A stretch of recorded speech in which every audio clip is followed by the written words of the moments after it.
Chapter 678. The camera zoomed in on the steaming hot rock fried chicken in the pot. The chicken was tender and fragrant. The broth was thick and the fried chicken was bright red, matching the color of the onions and green peppers. A thin layer of white sesame seeds was sprinkled on top. Just one look was enough to whet one's appetite. There was nothing fancy about it. There were only 3 words to describe it: fragrant, hungry, gluttonous. Gulp. In front of the screen, many people had already begun to swallow their saliva. The reporters in the courtyard weren't any better as their eyes were glued to the dish. The main dishes are rice and stewed noodles, Xiangyi added. The stewed noodles can be eaten like the big plate chicken and mixed with the broth at the end. Recalling the way to eat the big plate chicken, everyone felt that the deliciousness of this rock-fried chicken had risen to another level. The refined reporter had the most experience. He said, "Everyone, let's dig in." The group of reporters, like hungry wolves, picked up their chopsticks and picked up the chicken pieces. The most important feeling when the chicken was in the mouth was its tenderness. The faint fragrance of the sauce wrapped around the chicken. It was slightly sweet in the mouth, but the aftertaste was rich with layers of salty and spicy. The broth had completely soaked into the meat, and with one bite, it felt like the juices were about to burst. Paired with the steamed rice, it was no exaggeration to say that half a bowl of rice would be no problem with a mouthful of fried chicken. Paired with a glass of cold beer or cola, it was as if the depths of one's soul began to tremble. Strangely, no one at the table spoke. The only thing the audience could hear was the sound of food being chewed. F***CK. This damn stereo sound. I'm having a great time eating instant noodles in front of the screen. Today's fried chicken is so delicious. Director Lee, come out for a chat. Last time you said you wanted to update the equipment. It was all for the sake of filming food, right? Where's your original intention? Are you here to film a variety show or a mukbang broadcast? Xiangyi knew that Shi Sui's taste was relatively light, so she specially made a light meal for him. The two of them sat at the side and ate the vegetables, enjoying the feeling of peace and quiet. Do you want some soup? Xiangyi asked. I also made seaweed and egg soup. It's in the kitchen. Before Shi Sui could say anything, someone immediately said, I'll get it. I'll get it. How can I let Sister E work for me? The man happily scooped the soup, but Shi Sui's phone suddenly vibrated. He glanced at the caller ID and raised his eyebrows slightly before answering the call. After a few words, the call ended. He looked at Xiangyi and said helplessly, My little nephew has no one to take care of him these 2 days. His parents want to send him over to stay temporarily. Xiangyi had an impression of her little nephew. She had met him during Xiang Yin's 60th birthday banquet. He was a decent and adorable little boy. The little girl had always liked the cubs of all kinds of creatures. Her eyes curved into crescents. Okay, what does he like to eat? I'll make them for him. Shi Sui felt slightly unhappy, but she didn't show it. She said calmly, He's not picky about food. He can eat anything. As he spoke, the staff member led a little boy over and said somewhat helplessly, there was a couple who left the child behind just now. They said they were looking for Shi Sui. Everyone's gaze simultaneously fell on the little boy she was holding. The boy was about 4 or 5 years old. He was delicate, and adorable. He had a head of naturally curly chestnut hair and was wearing a British-style shirt and suspenders. He also had a pair of well-polished leather shoes on his feet. The only thing that was out of place was his expressionless face. Chapter 679. Shiryu. Xiangyi stood up and called the little boy's name. Shiryu kept a straight face and nodded like an old man. Hello, Sister Xiangyi. Xiangyi said, Wow, you still remember me. It had been a few months since she had transmigrated to the past when she met Shiryu. It was rare for a child of his age to be able to accurately call out her name. She walked up to Shiryu and blinked. Can I hold your hand? Shiryu obediently placed his little hand in her palm. He secretly glanced at Shi Sui. The man's face darkened visibly. He walked up to Shi Sui. The man had a strong aura and looked over indifferently. Shiryu braced himself and greeted, Hello, uncle. Shi Sui said, Hello. Then that was it. The uncle and nephew fell into a strange silence. The netizens were speechless. Were these two people biological uncle and nephew? Why did it feel like they were more polite than passers-by? Fortunately, Xiangyi came to the rescue in time and asked gently, "Are you hungry? Is there anything you want to eat?" The fragrance of rock and roll fried chicken, barbecue, and Odin rushed into Shiryu's nose crazily. The little boy used all his self-control to control himself and said the words, "I want to eat," in a reserved and appropriate manner. "Thank you, sister. I've had lunch. Do you want to eat the cake? Do you want to watch cartoons? Or tell you a story?" Xiangyi was always very patient with cubs, especially good-looking ones. Shiryu's clear black and white eyes widened as if he couldn't understand. Was there such a happy thing in the world? He scratched his head uncomfortably and rubbed his eyes. Xiangyi misunderstood these movements. "Are you sleepy? Then I'll take you to take a nap, okay?" The little boy pretended to be cold, but his voice had the unique tenderness and softness of a child. "Okay." Xiangyi held Shiryu's hand and left. The reporters smiled mischievously and winked. "Shirindi, Sister E is quite good at taking care of children." "That's right. When are you going to get married? Should we consider having a second child? After all, the three-child policy is open now." Gossip was human nature. Even famous reporters were no exception. Shui sneered and did not answer. Children? He did not like it. As for Shiryu, thinking of Xiangyi's attitude towards him, Shui couldn't help grinding his teeth. In the guest room, the staff brought over a car-shaped suitcase. Shiryu took out his pajamas and was about to change when he suddenly realized something. He looked up at Xiangyi and pursed his lips in embarrassment. "Sister, I want to change my clothes." "Ah, I'm sorry, I'll leave now." Shiryu was silent for a few seconds before he carefully made a request that he would never dare to make at home. "Sis, can you tell me a bedtime story?" "Huh?" Xiangyi was stunned for a moment before she nodded. "Okay, then you can change first. I'll go to the bathroom." Shiryu's eyes sparkled as if they were filled with stars, but he pretended not to care. "Yes, okay." He vaguely looked like Shui. Xiangyi went into the bathroom and called the system in her mind. "Help me search for a few fairy tales." Xiangyi ordered the system without any burden. "By the way, why have you been so quiet recently?" The system was silent for more than 10 seconds. It was so angry that it almost vomited blood. "That's because you blocked me." Chapter 680. Xiangyi's expression didn't change. "Oh, so that's how it is. System. I'm going to die from anger. I'm really going to die from anger." Although it had a high level of authority as a system, it still had to follow the most basic rules of logic. For example, if the host requested to be blocked or muted, then unless it was a special situation or the host actively called out to it, it could only be infuriated. After being speechless for a while, it said in an aggrieved tone, 10 fairy tales from different planes have been downloaded for you. Loading. Loading complete. Xiangyi was no stranger to receiving information. Soon, 10 fairy tales appeared in her mind out of thin air. She had to admit that the system was quite reliable. The fairy tales it found were more suitable for children, and there were no dark plots like eating children or turning into zombies. Thank you, thank you." Hearing the girl's gentle and polite voice, the little system couldn't help but roll around in the data stream. It had served many hosts before, but they were all especially Ling Yi, who would lie to it.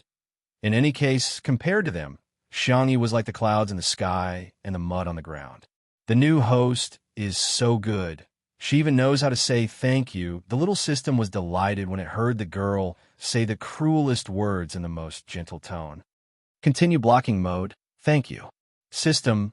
Was this what the internet in this plane meant by happy only lasts 3 seconds? Why? Oh, was it not professional enough? Was it not good enough? It was clearly many times better than that idiot Xiao Naofu. Could it be? It was not as cute as Xiao Naofu. No. The frequency of the data stream fluctuated violently, and it took a long time for it to calm down. After testing the system, Xiangyi had a rough idea of what was going on.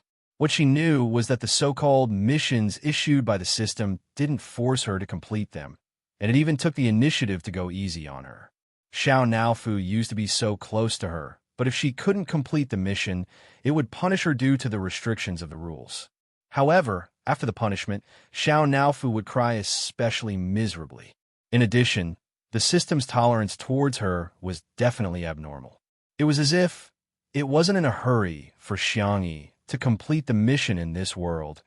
Shi Yu's appearance interrupted Xiangyi's thoughts. Elder sister.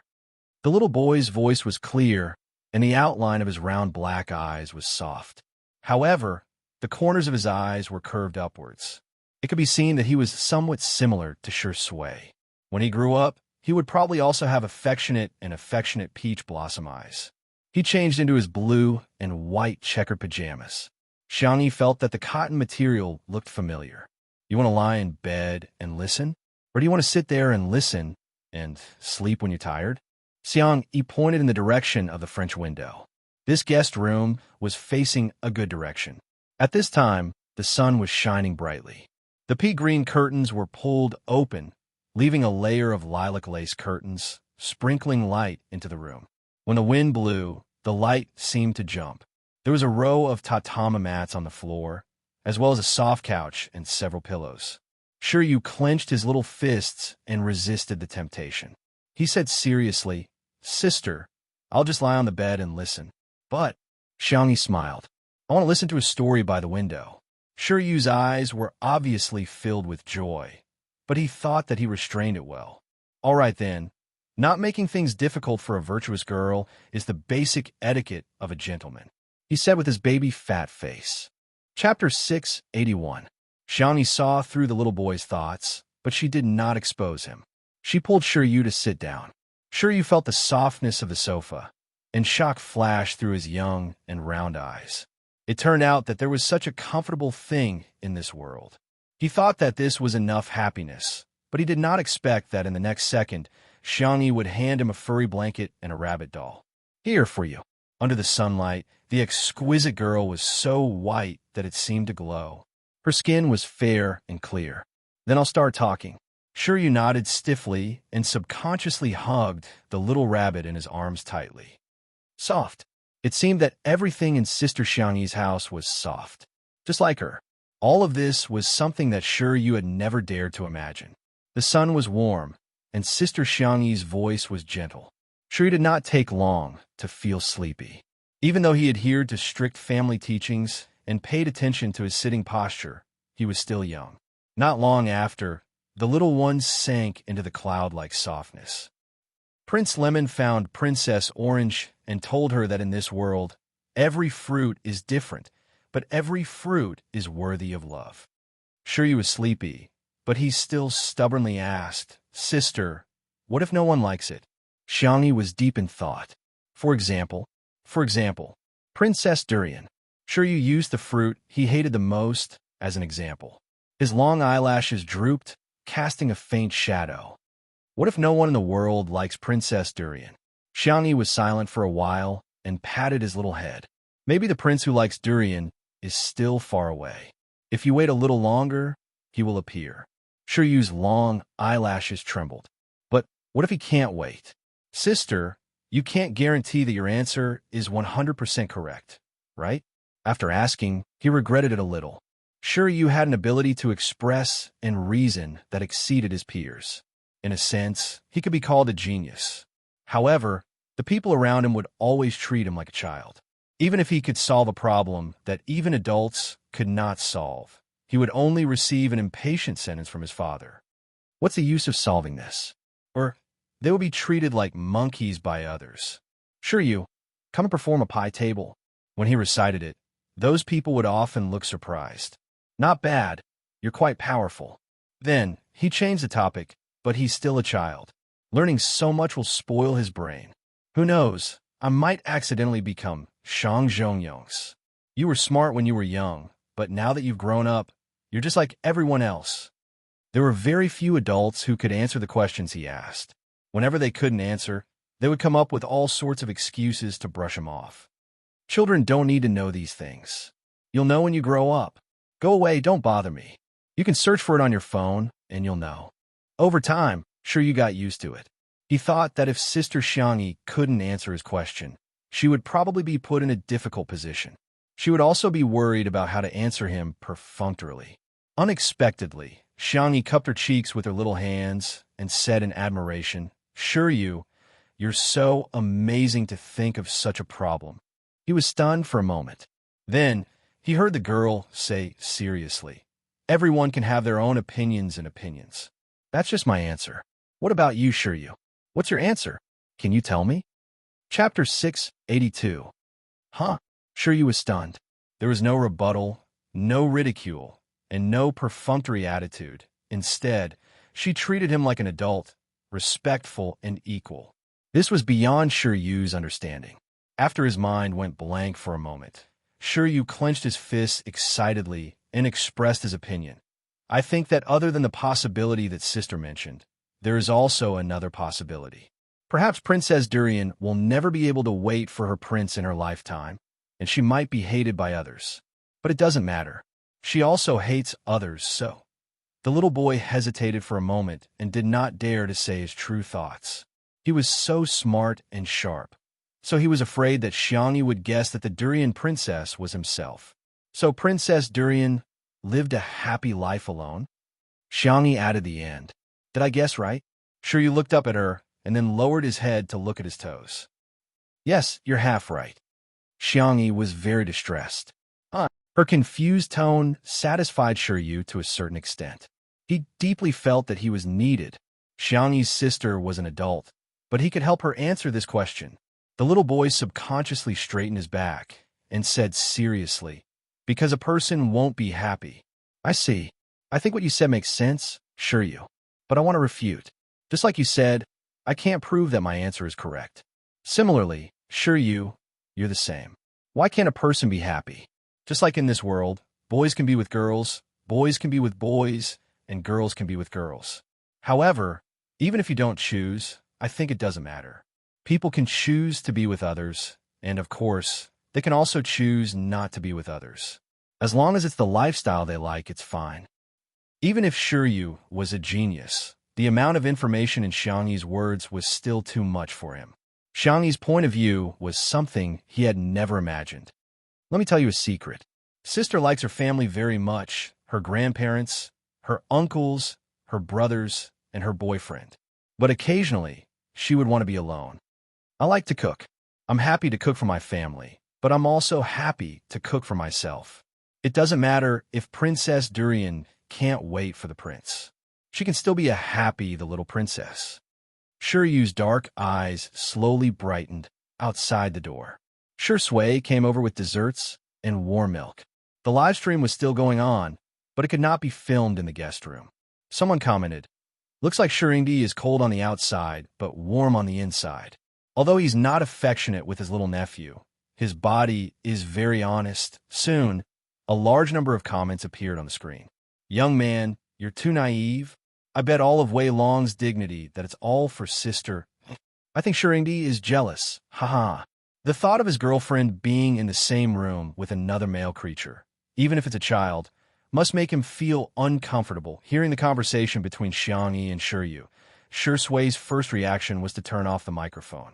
Then he knocked twice on the door. Xiangyi came over to open the door with a little Shota following behind her. Seeing how clingy the little guy was, Shui narrowed her eyes. Shiryu shrank his neck, instinctively sensing danger. Chapter 683. Fortunately, Uncle Shui didn't seem to be crazy enough to beat up a child. He handed the tray to Xiangyi and said indifferently, I'm afraid you too will be hungry. Shiryu heaved a sigh of relief. Xiangyi took it. Thank you, boyfriend, I'll continue telling Shiryu stories. Hearing this, Shiryu grabbed Xiangyi's clothes out of a childish desire to show off. He mustered up his courage and said, Big sister's stories are very nice. It wasn't just stories. Her speech was also very nice. Shiryu was overjoyed. In just a short while, he wished that he could stay here forever. Shui stared at him for a few seconds, then lowered his long eyelashes and said in a slightly hoarse voice, No one has ever told me a story since I was young. Xiangyi was stunned. Not far away, Xiao Naofu, who was swaying on a hammock in the cat villa, couldn't help but roll its eyes when it heard Shui's words. How could there be such a shameless dog man like Shui in this world? Although the audience in the live stream couldn't hear anything, Shui was worthy of being called the best actor. Just the action of lowering his head was enough to make people's imaginations run wild. Judging from Xiao Naofu's expression, Shuringdi must be an old green tea. Shui's acting is superb. Just the action of lowering his eyes and opening his mouth makes me feel so pitiful. I want to hug him. My focus is different from yours. Yu is still so young, but his facial features are already so good-looking. I have a bold idea.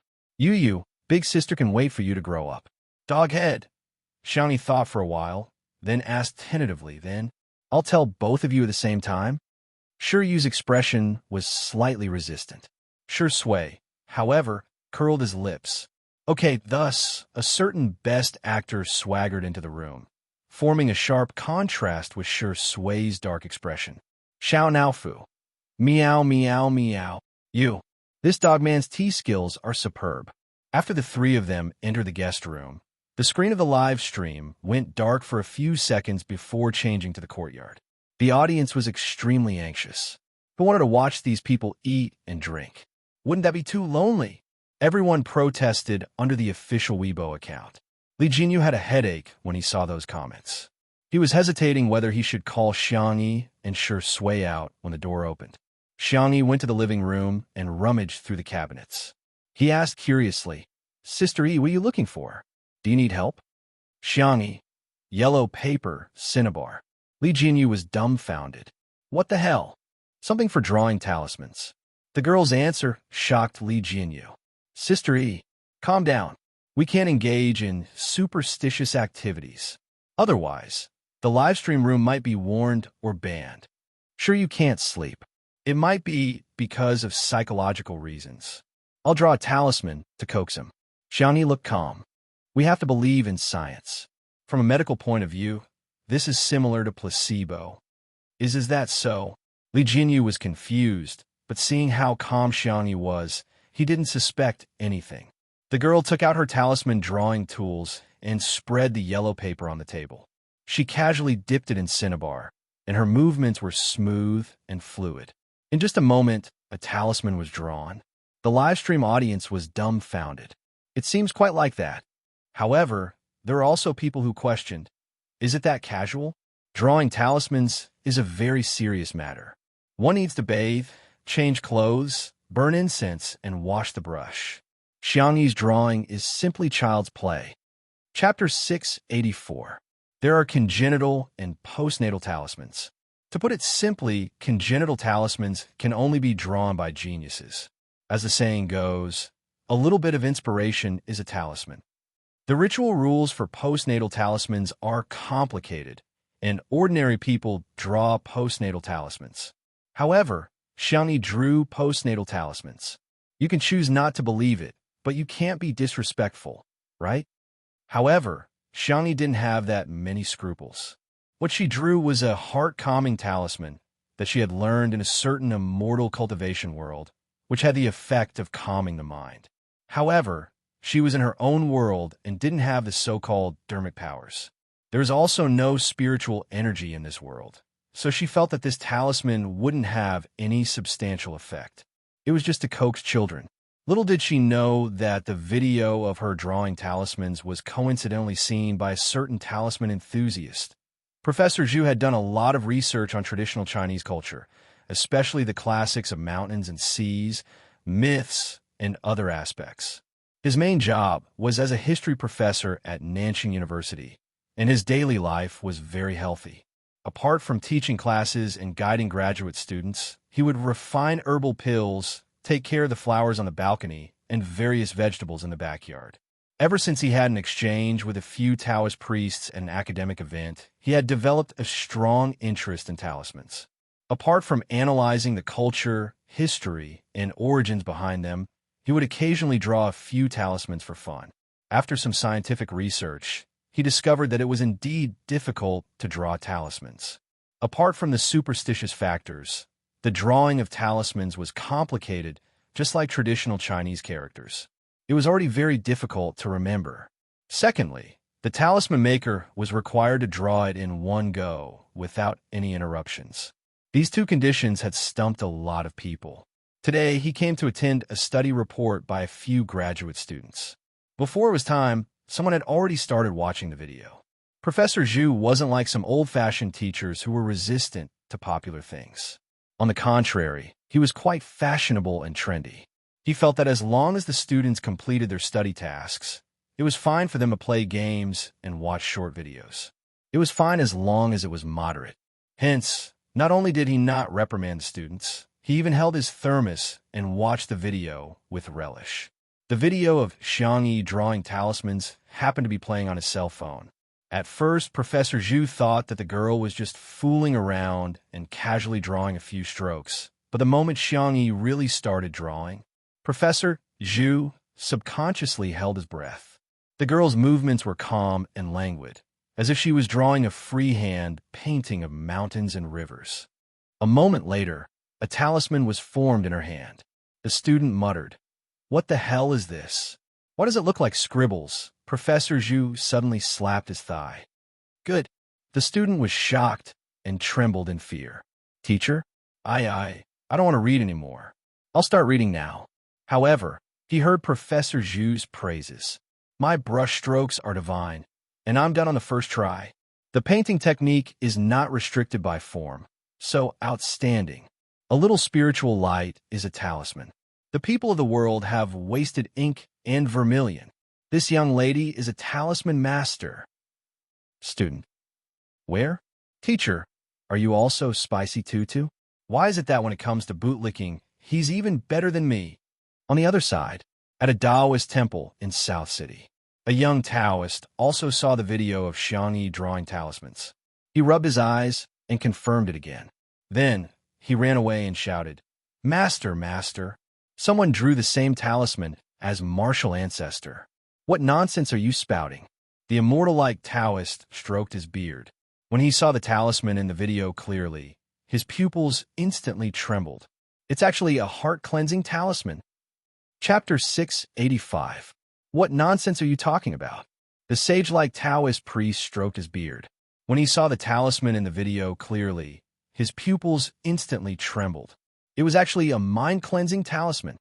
The mind-cleansing talisman had long been lost, and their Taoist temple was fortunate enough to leave behind a legacy.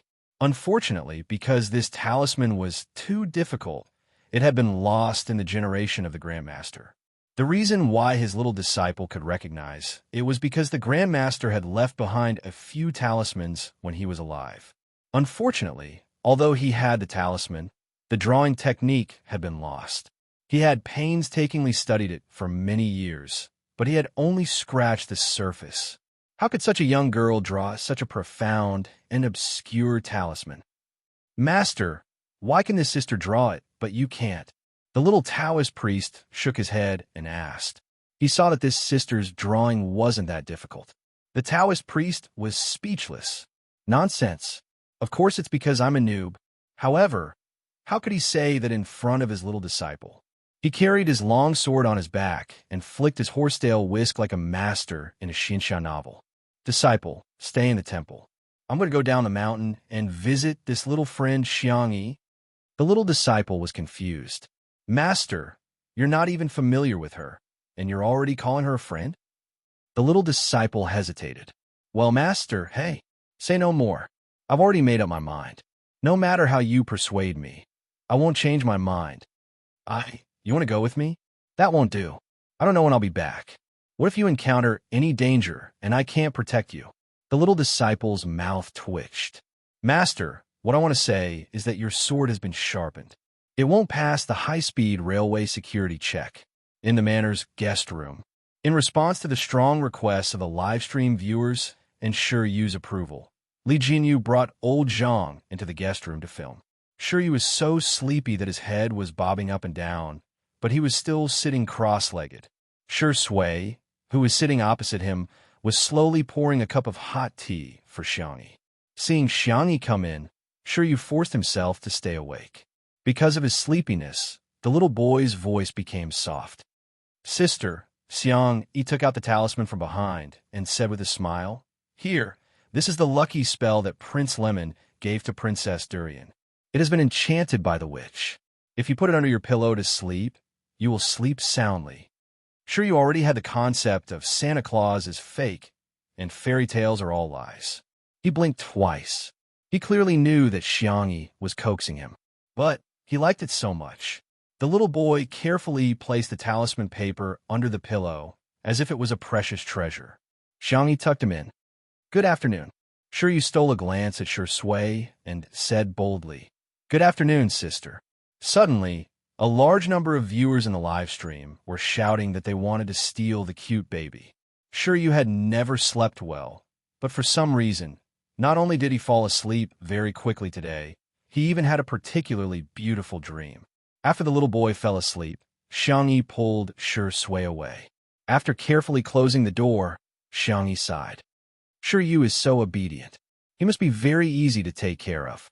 Sure Sui replied with an ambiguous and casually picked up a lock of Xiangyi's hair to play with. Am I not obedient? His deep voice was tinged with a hint of pity. The man's expression was as usual, but his eyes were wet. He was simply weak, helpless, and wronged. Xiangyi! Exclamation point. Other children have lucky charms. The fresh fragrance of tea filled the living room. Unlike me, I don't have anything. Chapter 686. Hearing this, Xiao Naofu. I'm about to vomit. Li Jinyu. I can't watch this. I really can't watch this. The netizens watching the live stream. Wow, I'm so impressed. Sure, Indy, aren't you going to consider starting a tea ceremony class? I'll be the first to sign up. What Longjing before the rain, Mao Jian before the light, Dongting and Biliucun before the rain. Everything pales in comparison to Sure Ingdi, tasteless and dull. Xiangyi panicked and hurriedly comforted him. No, of course our Sure Sui will have it too. Sure Sui whispered in a self-deprecating tone. Sister, you don't have to say anymore, I understand. How can a person like me deserve to have a witch's magic? Who said you don't deserve it? Xiangyi grabbed his hand and said righteously, I'll draw it for you right now. Hence, under the gaze of tens of thousands of viewers, the girl drew one talisman after another. The girl didn't seem to be tired at all. She only stopped when she had drawn a thick stack of talismans and stuffed them into Sure Sui's hands. Is this enough? If not, there's more. Sure Sui grabbed her wrist. The girl had a small frame and slender wrist bones, so he gently squeezed her wrist twice. Are these all for me? Xiangyi nodded vigorously. If there really is a lucky spell in this world, I want to give all my luck to you. Sure Sui's eyes darkened. How should he describe his feelings at that moment? It was like the moment a cold peach soda was unscrewed on a summer day. All the bubbles surged up in an instant. Just give me a little bit. Sure Sui chuckled softly, the corners of his eyes forming a happy arc. Our sister, you should be the lucky one forever.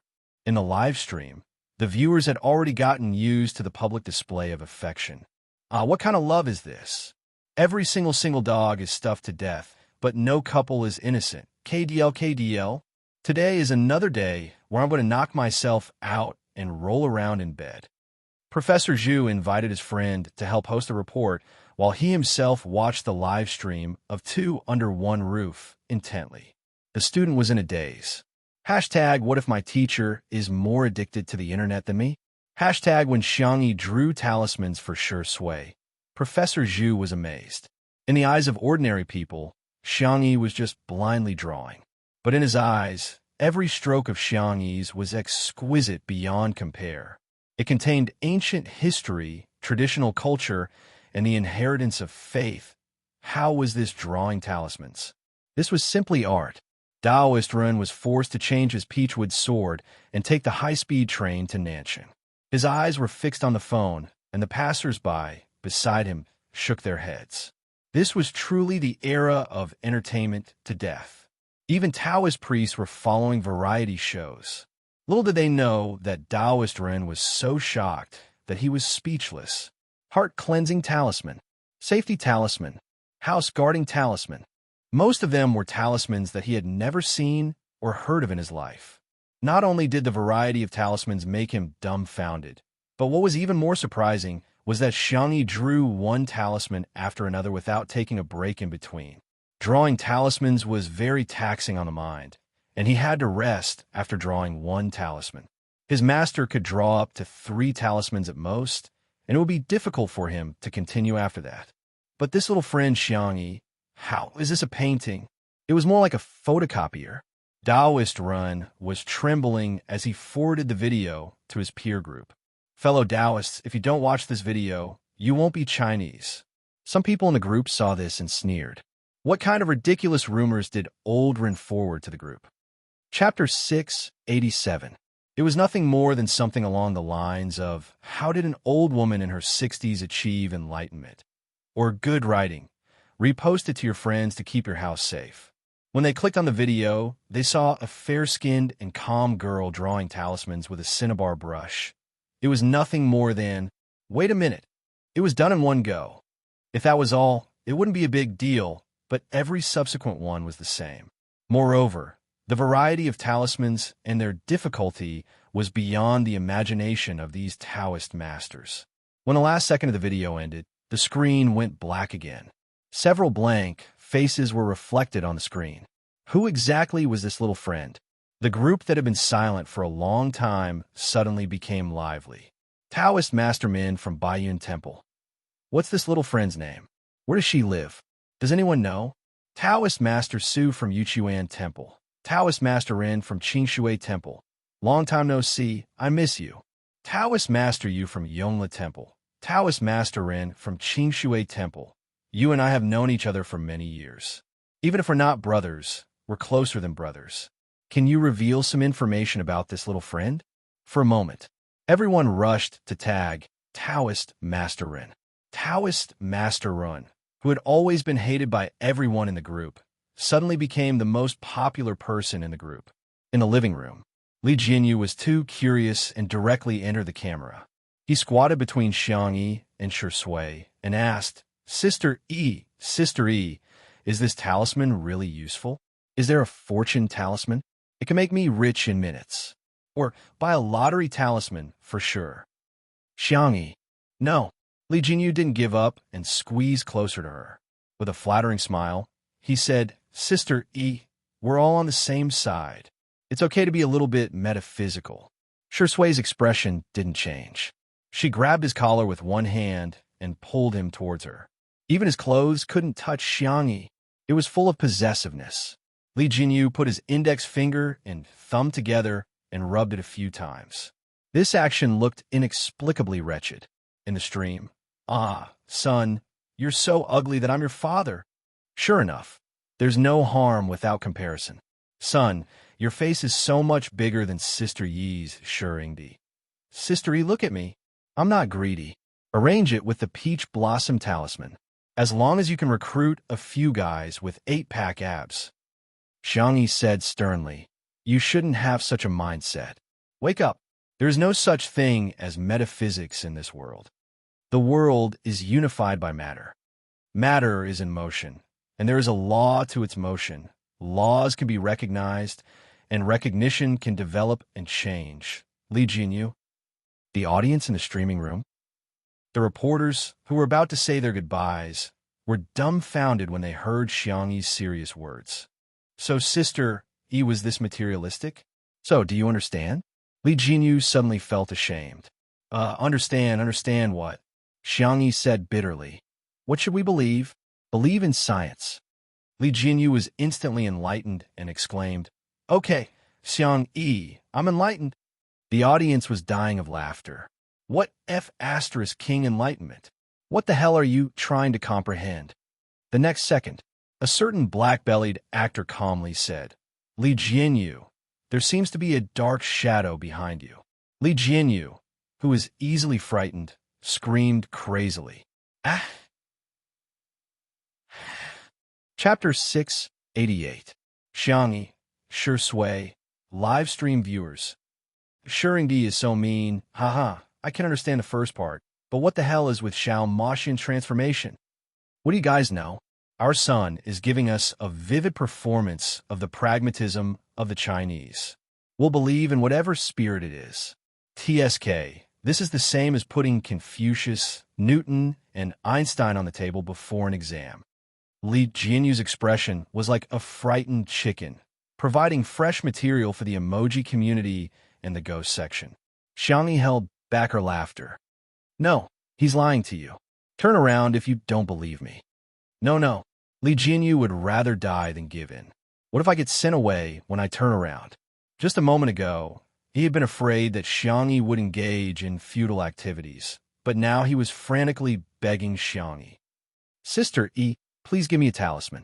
Boo-hoo. Don't TV dramas show people burn talismans and dissolve the ashes in water? Drinking it can ward off evil spirits, right? Then our live stream will really be gone. Xiangyi joked. In order to comfort him, she drew a safety talisman and folded it into a small triangle. Here, put it in your pocket. Li Jinyu thanked her profusely and hurriedly stuffed it into his pocket. The viewers expressed that if it weren't for the live stream, they suspected that he would have stuffed it into his sock. Ahem. A refined reporter stepped forward and said goodbye to Xiangyi on behalf of the crowd. Thank you, Sister E, for your hospitality. We've already tidied up the yard, so we won't disturb you any further. Wait. Xiangyi got up. I've prepared some specialties from Little Rabbit Farm for you guys. Everyone was polite. How can we accept this? You're even taking food and drinks. What kind of people are we? Yeah, Sister E, we could buy it from your online store if we want to eat it. Li Jinyu was shocked. Can you guys get it? I've been single for many years, but I still can't get it. The reporters, they felt as if they had been stabbed in the heart. Get my ass. At most, he could only go to the seafood market to increase the price by a few times. A smile appeared in Xiangyi's eyes. It just so happens that a new product has been released recently. You could take it back and try it. The little girl was meticulous and had already arranged for people to prepare the local specialties. Everyone was given a basket. Inside were Little Rabbit Farm's signature products, such as spicy rabbit head, spicy beef, milk strawberries, and so on. There were also vacuum-packed pickled radishes, pickled cabbage, and 3 packets of a new product, instant rice noodles. The packaging was as cute as ever. A soft bunny was holding a bowl and eating rice noodles in big mouthfuls. The audience in the live stream room. Ah, another new product? Time to test your hand speed. New products are coming out pretty quickly. If you're so capable, you can buy as many as you want. I dare to buy women, but do you dare to sell them? Xiangyi is really the biggest obstacle in my pursuit of stardom. Mama doesn't even know how to spend money for you. Hurry up and accept endorsements. Hurry up and shoot the new products in the magazines. Mommy wants to spend money on you. The reporters were flattered and thanked him profusely. When they reached the door, someone exclaimed in surprise, "Wow, I have a small jar of barbecue sauce inside." Sister E, did you hear me say that the barbecue sauce is delicious? Wow, I have one too. I mentioned that I wanted to drink big sauce soup, and there's actually a jar of big sauce inside. Sob, mine is fruit. Sister E is so considerate. Everyone shared their joy. The feeling of being cared for was really wonderful. Chapter 689. Xiangyi and Shui did not have the habit of taking afternoon naps. As usual, they sat by the floor-to-ceiling windows, one reading a script while the other flipped through medical books. Occasionally, they would whisper a few words to each other. Unlike other fast-paced variety shows, Two Under One Roof was a slow and leisurely routine most of the time. However, it was very comfortable.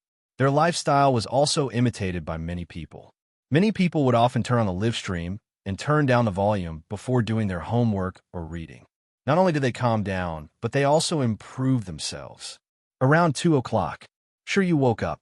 He hadn't slept so well in a long time. He stretched his back and suddenly thought of something, after which he scurried out of the room barefooted. Shui was the only one in the living room. The little boy froze in place and hesitated for a few seconds before asking timidly, "Uncle, where's Sister Xiangyi?" Shui glanced at him and said calmly, "She went to get changed. Do you want some water?" Shiryu shook his head and grabbed the corner of his pajamas helplessly. Fortunately, little Shiji came over and nudged his calf. Shiryu's tense body finally relaxed a little. He squatted down and looked at little Shiji for a few seconds before asking carefully, "Can I touch you?" Woof. The little boy's black eyes lit up, and he wiped his little hands on his clothes before gently touching little Shiji's head. It was furry and a little warm. Xiao Naofu widened its icy blue eyes. This stupid cub actually touched that silly dog instead of me? Although I like being touched too. I'm the most popular one in this family. Hence, Xiao Naofu pushed little Shiji away and spoke to Shiryu in a soft and coquettish voice. Meow, meow, no human can resist a cat. Not even a human cub. Shiryu held his breath, amazed by how adorable Xiao Naofu was. Seeing that he didn't react for a long time, Xiao Naofu tilted its head and grabbed Shiryu's sleeve with its little paw. Meow. Is this Hohu not charming enough? How could this detestable cub be indifferent to this Hohu's body? This scene of jealousy was a critical hit to the cute pet and treasure lovers in front of the screen. Today, I'm going to steal little Shiji and Xiao Naofu again. Is there any weapon more lethal than the combination of cute pets and cute babies? No. There's the T-Saint before, and now there's the T-King. I wonder if the T-Saint or the T-King's acting skills are better. I recommend that both of them be admitted to the national team as an exception. If I say that Shi Ingdi and Xiao Naofu are tea artists, does anyone refute that? Shiryu finally couldn't help but reach out his little hand and gently poked Xiao Naofu's head. Schwa. Once they touched, they separated. However, that feeling seemed to be even better than touching little Shiji. Xiao Naofu. Sure enough, there's no man this Hohu can't seduce. The kitten lightly jumped into Shiryu's arms and took the initiative to rub against his chest, as if it was acting coquettishly. Shiryu was speechless. It rubbed against me. The cat rubbed against me. It smelled so nice, so soft, and so cute. Shiryu looked around and saw that Shi Sui was still staring at the script in his hand. The little cub's black grape-like eyes were bright and clear. He hugged Xiao Naofu with both hands and said in a mature tone, May I kiss you? Without waiting for Xiao Naofu to answer, he smacked his lips and kissed Xiao Naofu's forehead. Shiryu's ears immediately turned red. Xiao Naofu was dumbfounded. F*CK. You guys with the surname Shi are indeed dogs from the same lineage. Chapter 690. No, this cub was even worse than that old man, Shi Sui. He was asking for permission with his mouth, and then he kissed him directly. This was equivalent to shaking hands in a martial arts competition and then breaking the other party's hand. It was simply unethical, especially after the kiss. He was so embarrassed that he could not raise his head. Those who did not know would think that this Hohu did something to him. Sure, he was really embarrassed. He never thought that he would actually do such a thing like kissing a kitten. This went against the gentleman education he had received since he was young. Sob, sob. Sob, sob, sob. Just as the little boy wanted to dig a hole and bury himself in it, Xiangyi came out after changing her clothes. The young girl had changed into a light blue and white sportswear. At first glance, it looked a bit like a high school sportswear, but she looked like the school bell in it. Shiryu, why is your face so red? Do you have a fever? Xiangyi's tone was worried. She wanted to check the temperature of his forehead, but Shiryu avoided her. I'm fine. The little boy was embarrassed. He was afraid that Xiangyi would find out that he had secretly kissed the kitten. He stuttered a little. Sister, are you going out? Xiangyi. Yes, I'm going to climb the mountain with your uncle. We'll also dig some wild vegetables and pick some wild fruits or something. Shiryu's eyes lit up. Other than the kindergarten, his range of activities was at home. His parents were too busy and rarely took him out to play. Xiangyi suddenly realized something. Then you should call me Annie. Otherwise, wouldn't the three of us mess up the seniority? The man's deep voice came from behind. Call me Annie. Xiangyi's ears were a little hot.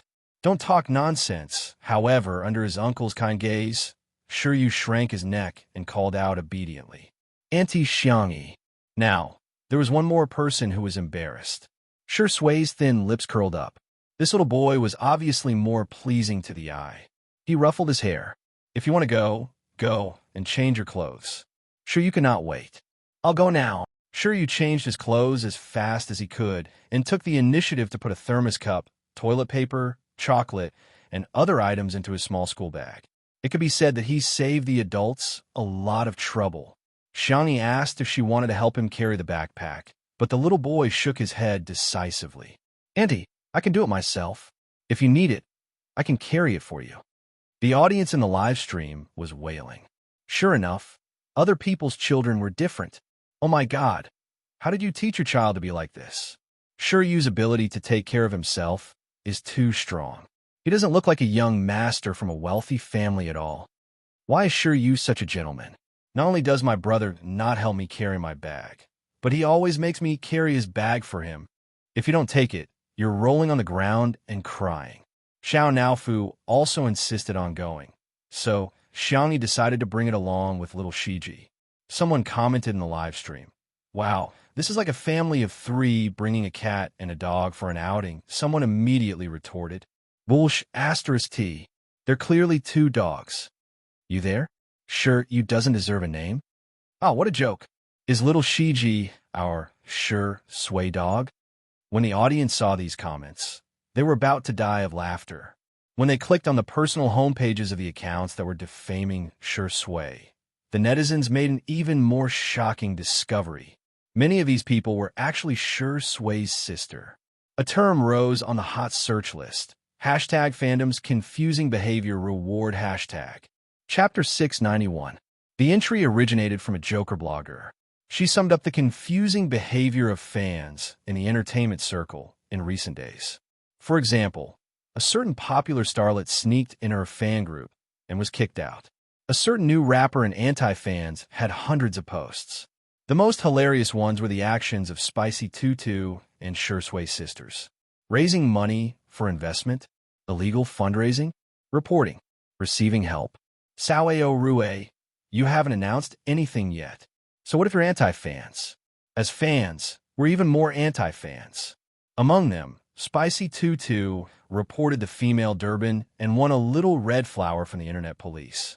She and Sure Sway's sisters claimed that Sure Sway was a gigolo, and some even expressed that they hoped that Xiangyi would take care of them too. As soon as this Weibo post was posted, it received more than 1,000 comments.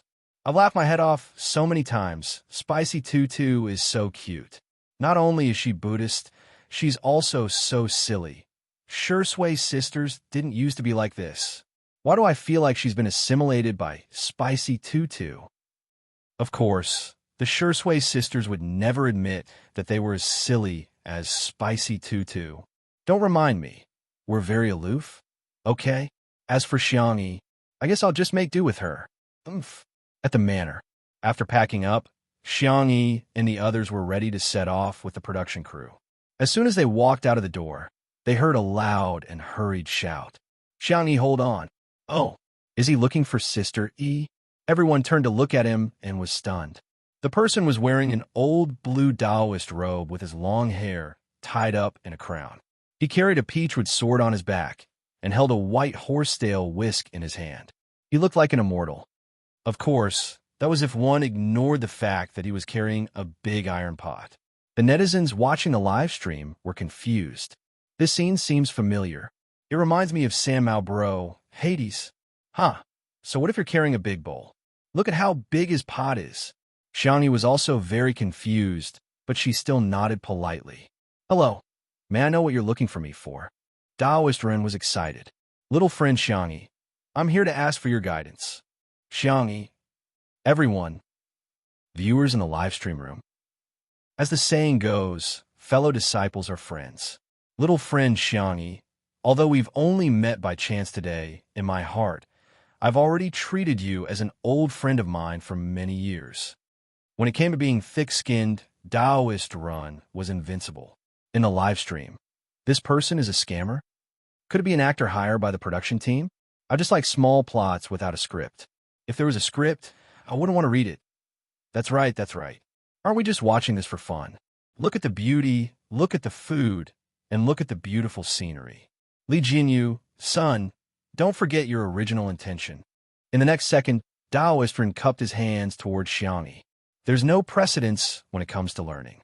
I'm here today for no other reason than to ask little friend Xiangyi to give me some pointers on the art of talismans.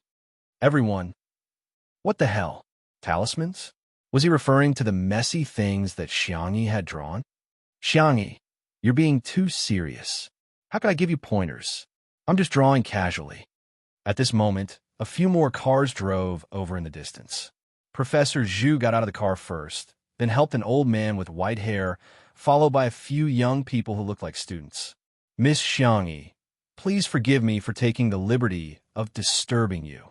Professor Zhu suppressed his surging emotions. On behalf of the Nanjing Historical and Cultural Research Institute, we'd like to ask for your guidance. Chapter 692. Professor Zhu, nice to meet you. Li Jinyu stepped forward to receive him. Didn't you say that you would be coming tomorrow?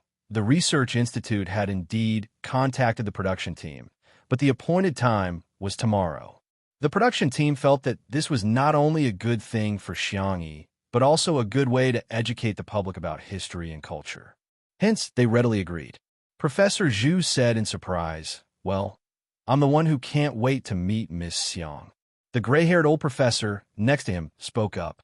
The old man was old and his back was a little hunched, but his eyes were full of wisdom. Please forgive me if I've disturbed you in any way. Teacher Ji, although her memory was a little fuzzy, Xiangyi still recognized him. When I was in university, I had the honor of attending one of your lectures. In the live stream, if you don't understand, just ask. Are these two people very powerful? Of course. History is the ace major of Nanjing University, and Professor Zhu is the ace professor of the history department. The old man next to him is his Ph.D. advisor, Mr. Ji, who is currently a leading figure in the academic world.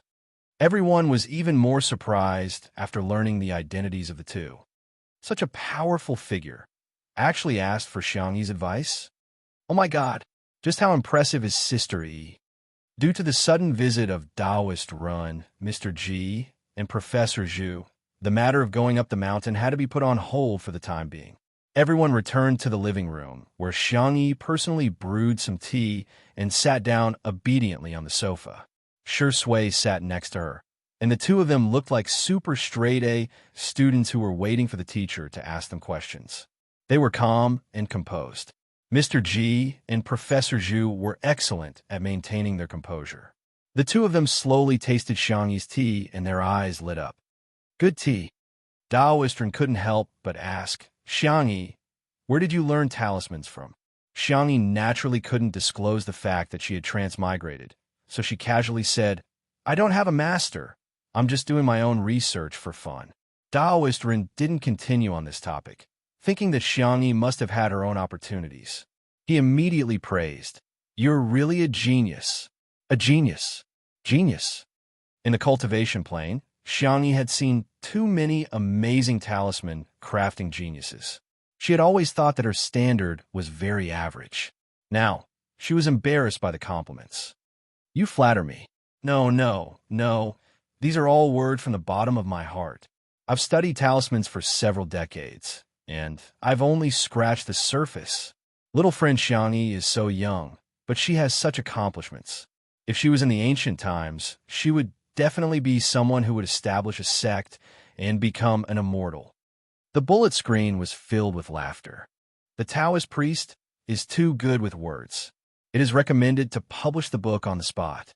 There are also people who retorted, attain the Tao? Aren't you praising him too much? That's too much of an exaggeration. It's obviously self-directed. No, you can become an immortal just by scribbling a few scribbles. This person must have read too many Xinxia novels. At this moment, Professor Zhu said, Have you heard of the Yuxia civilization? Shi Sui said, Are you referring to the ancient Yuxia kingdom? I don't know much about history, and I only know some general knowledge. There are no records of the ancient Yuxia kingdom in history books, but there is currently a school of thought in the academic world that believes that the ancient Yuxia kingdom really existed. That's right. Mr. G's voice was loud like a bell. At the mention of academics, his entire aura seemed to have changed. There is currently a lack of evidence to prove the existence of the ancient Yuxia kingdom, but I think that Miss Xiang's talismans can give us a glimpse of the prosperous civilization of that time.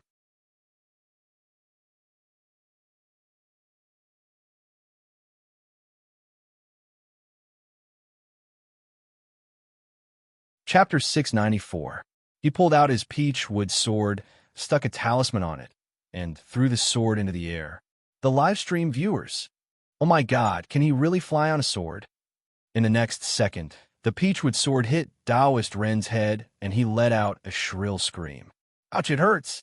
Everyone, Li Jinyu said cheekily, don't imitate that dangerous move. Thank you, Taoist Ren, for your performance. He sacrificed himself to entertain us. His spirit is so commendable. The live stream viewers, talking nonsense with a straight face. Haha, Taoist Ren is my laughing point today, Taoist Ren. This sword is immoral. It sneaked an attack on a middle-aged man like me. I advise this sword to take care of itself. Everyone laughed heartily, and the nervousness from before vanished like smoke in thin air. That's right, flying on a sword and flying on a sword are all movies. How could they exist in real life? Xiang Yi tried hard to hold back her laughter. Taoist Ren, we're preparing to go up the mountain. Would you like to rest here for a while? Taoist Ren had yet to recover from the blow. He muttered to himself several times, this is impossible, but when he heard Xiang Yi's words, he forced himself to cheer up. His gaze swept across Xiang Yi, Shi Sui, and Shi Yu. Taoist Ren frowned. It's not safe on the mountain. You're a delicate girl with two powerless men. What if you encounter a wild beast? Xiang Yi, I'll go with you. Shi Sui, Shi Yu. The expressions of the Shi uncle and niece seemed to be carved out of the same mold. There was a hint of coldness in their expressionless faces. However, the livestream viewers laughed out loud. Taoist Ren, have you seen a delicate girl who can kill a 200-pound pig? Light up a cigarette. Ha! Shi Sui is being treated as a gigolo again. Shi Yu, it's fine if you say I'm powerless, but you're going overboard by saying that my uncle is. In short, Taoist Ren insisted on going together. Xiang Yi and the others felt that it was fine and set off together. The audience was used to the usual live broadcast in the manner, so it was very refreshing to go out occasionally. Soon, the group arrived at the foot of the mountain. The nearby mountain was continuous, and the main peak was quite high above sea level. Today, Xiang Yi and the others were going to climb a lower peak. Although the altitude was low, it hadn't been artificially developed. As far as the eye could see, it was a sea of green.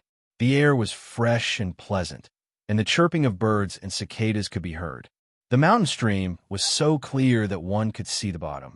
One could even see a few fish swimming in it. Xiang Yi plucked a piece of green foxtail.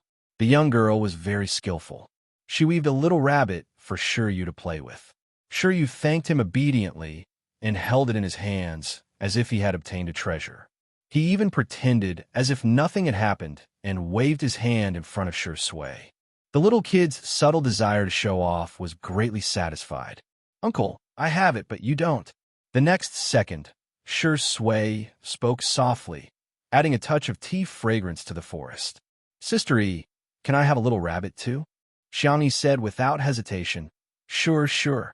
Of course, she had to satisfy her boyfriend's request. The young girl quickly made 2 little rabbits for Shi Sui. Shi Sui took them and smiled. Sister Yi is very nice. As long as you like them, Xiang Yi said with a smile. She turned her head to see if there were any edible wild vegetables. While she wasn't paying attention, Shi Sui waved the 2 straw bunnies in front of Shi Yu. The cold and handsome man, whose bone structure was so good that there was nothing to nitpick about, said seriously, See? I have 2 little rabbits. Chapter 695. He pulled out his peachwood sword, stuck a talisman on it, and threw the sword into the air. The livestream viewers. Oh my God, can he really fly on a sword? In the next second, the peachwood sword hit Taoist Ren's head, and he let out a shrill scream. Ouch, it hurts! Everyone, Li Jinyu said cheekily, don't imitate that dangerous move. Thank you, Taoist Ren, for your performance. He sacrificed himself to entertain us. His spirit is so commendable. The livestream viewers, talking nonsense with a straight face. Haha, Taoist Ren is my laughing point today, Taoist Ren. This sword is immoral. It sneaked an attack on a middle-aged man like me. I advise this sword to take care of itself. Everyone laughed heartily, and that bit of nervousness from before vanished like smoke. That's right, flying on a sword and flying on a sword are all movies. How could they exist in real life? Xiang Yi tried hard to hold back her laughter. Taoist Ren, we're preparing to go up the mountain. Would you like to rest here for a while? Taoist Ren had yet to recover from the blow. He muttered to himself several times, "This is impossible." But when he heard Xiangyi's words, he forced himself to cheer up. His gaze swept across Xiangyi, Shui, and Shiryu. Taoist Ren frowned. It's not safe on the mountain. You're a delicate girl with two powerless men. What if you encounter a wild beast? Xiangyi, I'll go with you. Shui, Shiryu. The expressions of his uncle and niece seemed to be carved out of the same mold. There was a hint of coldness in their expressionless faces. However, the livestream viewers laughed out loud. Taoist Ron, have you seen a delicate girl who can kill a 200-pound pig? Light up a cigarette. Ha ha ha. Shui is being treated as a gigolo again. Shiryu, it's fine if you say I'm powerless, but you're going overboard by saying that my uncle is. In short, Taoist Ren insisted on going together. Xiangyi and the others felt that it was fine and set off together. The audience was used to the usual live broadcast in a manner, so it was very refreshing to go out occasionally. Soon, the group arrived at the foot of the mountain. The nearby mountain was continuous, and the main peak was quite high above sea level. Today, Xiangyi and the others were going to climb a lower peak. Although the altitude was low, it hadn't been artificially developed. As far as the eye could see, it was a sea of green. The air was fresh and pleasant, and the chirping of birds and cicadas could be heard. The mountain stream was so clear that one could see the bottom. One could even see a few fish swimming in it. Xiangyi plucked a piece of green foxtail. The young girl was very skillful. She weaved a little rabbit for Shiryu to play with. Shiryu thanked him obediently and held it in his hands as if he had obtained a treasure. He even pretended as if nothing had happened and waved his hand in front of Shui. The little kid's subtle desire to show off was greatly satisfied. Uncle, I have it, but you don't. The next second, Shui spoke softly, adding a touch of tea fragrance to the forest. Sister E, can I have a little rabbit too? Xiangyi said without hesitation. Sure. Of course. She had to satisfy her boyfriend's request. The young girl quickly made 2 little rabbits for Shui. Shui took them and smiled. Sister E is very nice. As long as you like them, Xiangyi said with a smile. She turned her head to see if there were any edible wild vegetables. While she wasn't paying attention, Shui waved the 2 straw bunnies in front of Shiryu. The cold and handsome man had an impeccable physique. He said in a serious tone, Do you see? I have 2 little rabbits. The order of the 2 chapters had been changed. It was time to refresh. Chapter 696. Shiryu was speechless. The little Shoto was speechless. He used to idolize his uncle. But who could have told him that his uncle was so childish? The livestream viewers were aghast. Shiryu, you don't do anything related to humans at all. You can't be too Shui. You're even bullying children. It's clearly the family showing off to each other. It's obvious that they're just a plastic family. Unwilling to be outdone, Shiryu puffed up his cheeks and said, I have one too. Shui smiled and said, I have 2. Shiryu exclaimed, Sister gave it to me first. Shui continued, I have 2. Shiryu was speechless. I'm so tired. Showing off to his little nephew was no longer enough to satisfy a certain Shiryu. Thus, he locked his gaze on the camera. The livestream viewers were speechless. They suddenly had a bad feeling. Sure enough, the man got closer to the camera, and his handsome and noble face was magnified. Without the enhancement of any beauty filter, his skin was still cold and pale.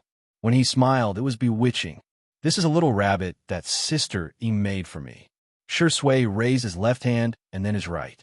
This is also a little rabbit that Sister E made for me. Isn't it cute? Everyone at the scene was speechless. The livestream viewers were speechless. There are 2 trees in front of my house. One is a jujube tree, and the other is also a jujube tree. Shiryu must be a contemporary literary hero. Is this man really 27 years old? He's so childish. You guys are luring the dog in to be killed. If I'm guilty, the law will punish me, not slap me in the face with dog food. Suddenly, Xiangyi's surprised voice came from not far away. There are mushrooms. Looking in the direction of the voice, they saw the little girl standing under the shade of a tree and waving in the direction of the crowd. Shui walked closer with his long legs. Perhaps because it had just rained, there were many mushrooms growing nearby, spreading into a large area. Xiangyi quickly identified which ones were edible and which were poisonous and told everyone to pick them separately. Even Shiryu gave him a small basket so that the child could feel the joy of labor. This was a very new experience for Shiryu. The little boy huffed and puffed as he picked them very seriously. Xiangyi vividly told the audience about several common ways to make mushrooms. While she was talking, Taoist Ren's loud voice came from beside her. Gulp! Xiangyi looked over. Taoist Ren said awkwardly, well, I was in a hurry on the way, so I ate a boxed lunch on the train. Xiangyi, when you started talking about food, I got hungry. Xiangyi didn't say anything. Her expression was solemn as she stared at Taoist Ren. Seeing that she didn't say anything, someone in the live broadcast room suddenly picked on her. Is this how you treat your guests? That's right. Rendauda came all the way here. Isn't treating him to a meal the most basic social etiquette? Taoist Ren is talking to her, and she's ignoring him. Is there something wrong with her? Is she getting arrogant because she's popular? The group of people was filled with righteous indignation. In the next moment, the camera slowly switched, and many people screamed in front of the screen. Through the high-definition camera, the crowd saw that on the tree behind Taoist Ren, a snake had climbed up a mountain at some point. The audience in the live broadcast room instantly went crazy. F*CK. This is a F*King venomous snake. F*CK. I was so scared that I dropped my tablet. It's over, it's over. This snake is super venomous and fast. Is the production team going to die here? Chapter 697. Guo Shanfeng's real name was King Cobra. It was ferocious and had quick reflexes. Most importantly, it was highly venomous and was one of the most dangerous snakes in the world. The scene was so quiet that one could hear the wind and no one dared to make sound. Even the experienced cameraman Lao Zhang's hands couldn't help but tremble. But wouldn't be afraid. It was a venomous snake. They might even lose their lives here. Taoist Ren had his back to the tree, and because of his perspective, he was the only one who didn't understand what was going on. He even shamelessly discussed the topic of freeloading with Xiangyi. Xiangyi, it's getting late. I can't catch the high-speed train with my old bones. Can I stay for a simple meal? Don't worry. I won't freeload. I'm willing to teach you the unique swordsmanship of Qing Shui Temple. It's the ultimate technique of my temple. If it were anyone else, Taoist Ren wouldn't teach them, even if they were offered money.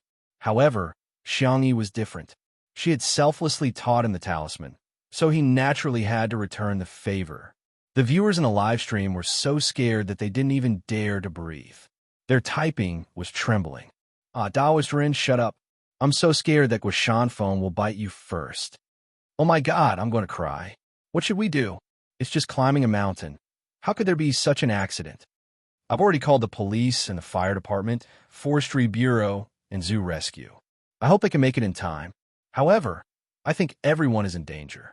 At least 1 or 2 people have to stay behind to hold Guo Shanfeng back so that the others can escape unscathed. Anyone who had compassion in their hearts was secretly praying at this moment, hoping that everyone in the program team would be safe and sound. However, even at this time, there were still people who were quick-witted. Doesn't Xiangyi know how to draw talismans? She should draw a talisman to make the snake go away. She must be stupid, right? No way. Such remarks easily aroused the anger of the crowd. How could he say such things at a time like this? He was undoubtedly starting a war. The hot-tempered netizens directly spat out vulgarities. Even the most Buddhist, Spicy Tutu, was so angry that she started spitting. Taoist Ren saw that Xiangyi didn't respond for a long time. Combined with the reactions of the others, he vaguely understood something. His eyesight was very good. Through Xiangyi's bright doe eyes, he saw his own reflection and the figure that was a few meters long behind him. Taoist Ren broke out in cold sweat, and his legs couldn't help but tremble. The atmosphere at the scene turned cold for a moment. Before anyone could come up with a countermeasure, the snake slowly flicked out its tongue, as if it was preparing to hunt. This was simply one disaster after another. No one dared to act rashly. Their eyes and hearts were filled with despair. Taoist Ren gritted his teeth and hardened his heart. You guys go first. I'll hold this beast back. Qing Shui Guan was on the mountain. He had dealt with snakes before, and he practiced martial arts all year round. No matter what, he was stronger than these unarmed young people. In the live stream, the Taoist priest is so nice. Whoa, Taoist priest, you must survive. I will definitely go to your monastery to burn incense. Being willing to stay a time like this is enough to show Taoist Ren's benevolence. Unlike some artists who are so awesome when they're drawing talismans, they're good at pretending to be dead. At this moment, Guo Shanfeng arched his body and looked like he was about to launch an attack. Xiang Yi, who had been silent all this while, finally found the right opportunity. The girl's voice was as clear as the sound of nature. She said calmly, Taoist priest, lend me your sword. Taoist Ren was dumbfounded. Sword? The one I have? No, it's just a peachwood sword. Chapter 698. Be it the staff at the scene or the audience watching the live stream, they were all dumbfounded. Sister E wants to borrow my sword? Is she going to challenge Guo Shanfeng one-on-one? No way, no way. Is Xiang Yi trying to make me laugh to death? If it's an iron sword, there might be hope, but a peachwood sword. I'm afraid it's too late. I give up. Why is she still pretending at a time like this? Aren't everyone's lives worth more than their own lives? Xiang Yi is so annoying. What can a peachwood sword do? Does she really think that Bai Xie's feudal crap is going to work? Can't she use her brain? Everyone kept criticizing, but the eyes of the Spicy Tutu fans lit up with hope. Maybe Sister E really has a way. Based on their understanding of Xiang Yi, she wouldn't have made such a request if she wasn't completely confident. Amidst the doubts of the crowd, Xiang Yi simply repeated, Taoist priest sword. Taoist Ren hesitated for a moment, but in the end, he gritted his teeth and pulled out the peachwood sword before tossing it to Xiang Yi. Forget it, I'm gonna die anyway. Giving the sword to Xiang Yi might give me a chance to turn the tables. The moment he pulled out the sword, Guo Shanfeng moved as well. His several-meter-long body moved at an incredible speed. Countless people in front of the screen closed their eyes. It's over. The first one to be bitten will definitely be Taoist Ren. Who's the closest? The scene was so thrilling that some people at the scene couldn't help but scream. Immediately, it caused a chain reaction as panic screams sounded one after another. Ah, I'm going to die, I'm going to die. Help. Oh. The audience, who could barely muster up the courage to continue watching the live stream, turned pale and broke out in cold sweat. This is scarier than a horror movie. This is a live stream of death. In the blink of an eye, a few seconds passed. To everyone's surprise, not only did Guo Shanfeng not bite Taoist Ren, on the contrary, screech, hiss. Two fearful voices sounded one after another. The audience, who had closed their eyes, secretly opened their eyes, only to be instantly dumbfounded. The 7th inch of the mountain was actually nailed to the tree by Xiang Yi's sword. To a snake, the 7th inch was the most fatal spot. It could be said that this sword strike had caused Guo Shanfeng to lose most of his combat power. The live stream was silent for a few seconds before the comments exploded at a terrifying speed. WTF? What the F***CK did I see? Am I hallucinating, or are there special effects in a live stream room? I'm going to split it open. Wasn't that a peachwood sword? The peachwood sword pierced through the snake's body and stabbed into the tree? What is this operation? But more than that, there was a sentence that came from the bottom of everyone's heart. Sister E is awesome. Everyone at the scene was also stunned. Was the scene in front of them real? How strong was Sister Yi's arm strength when she stabbed the peachwood sword into the tree? Everyone thought that they were saved, but a sudden change occurred. Sister, be careful. Sure, you shouted. Guo Shanfeng's 7th inch was nailed, but he did not lose all ability to move. His upper body straightened, and he opened his fangs to bite Xiang Yi. No one expected such a turn of events. Sister, it's over. It's really over. That was the unanimous thought in the minds of countless people. Unexpectedly, Xiang Yi's body was as agile as a dragon. With a run-up, she leaped directly onto another tree. The girl's climbing speed was simply breathtaking. In an instant, she seemed to have activated the flash function in the game and easily avoided Guo Shanfeng's attack. Chapter 699. Xiangyi's godly maneuver could be described as heavenly, and it was so beautiful that it made one's scalp tingle. Hiss! Hiss! Guo Shanfeng spat out his tongue, but it was all in vain as he couldn't reach Xiangyi at all. The others had long distanced themselves from her. The excruciating pain coming from his weak spot gradually made Guo Shanfeng lose his strength. Soon, Guo Shanfeng curled up into a ball in exhaustion. Everyone at the scene was relieved. In a live stream, the viewers were all dumbfounded. Is she climbing a tree or using Qigong? Oh my god, Sister E is faster than a monkey when it comes to climbing trees. I got it. She nailed a snake with her sword and climbed a tree in a second. She learned some useless survival skills again. Sister E is God. Xiang E is a fake. I won't accept any rebuttals. Everyone at the scene looked at each other in disbelief. Such a thrilling and exciting crisis was actually resolved just like that. Recalling the scene that just happened, everyone was in disbelief. Is this a live stream of a variety show? Or is this a movie? Every scene was full of dramatic effects. Before anyone could react, they hurriedly replayed the scene. The girl's black hair was soft, and she looked very obedient when she was still, but when she was really frozen, her posture was full of vigor, beautiful and valiant. Be it the strength of the sword, the angle, or the decisiveness and suaveness when she ran up the tree. They were all emotional and couldn't help but watch again and again. Not long after, professionals from the fire department and the forestry bureau arrived to deal with the aftermath. Xiangyi jumped down from the tree with steady footsteps and a calm expression. She handed the peach-wood sword back to Rendezvous. Thank you, Taoist priest. Taoist priest Ron was in a daze. You're welcome. When he came back to his senses, he hurriedly said, Xiangyi, I should be the one thanking you. Without you, Guo Shanfeng would have bitten me and I would be dead. The tense atmosphere in the live stream dissipated, and everyone was even in the mood to joke around. Sister E, come on, Xiaorun. I'll teach you what it means to fly with a sword. Sister E says she believes in science while showing us what metaphysics is. She's watching the live stream with a foreign friend. She now thinks that everyone in China knows martial arts. Rai smile.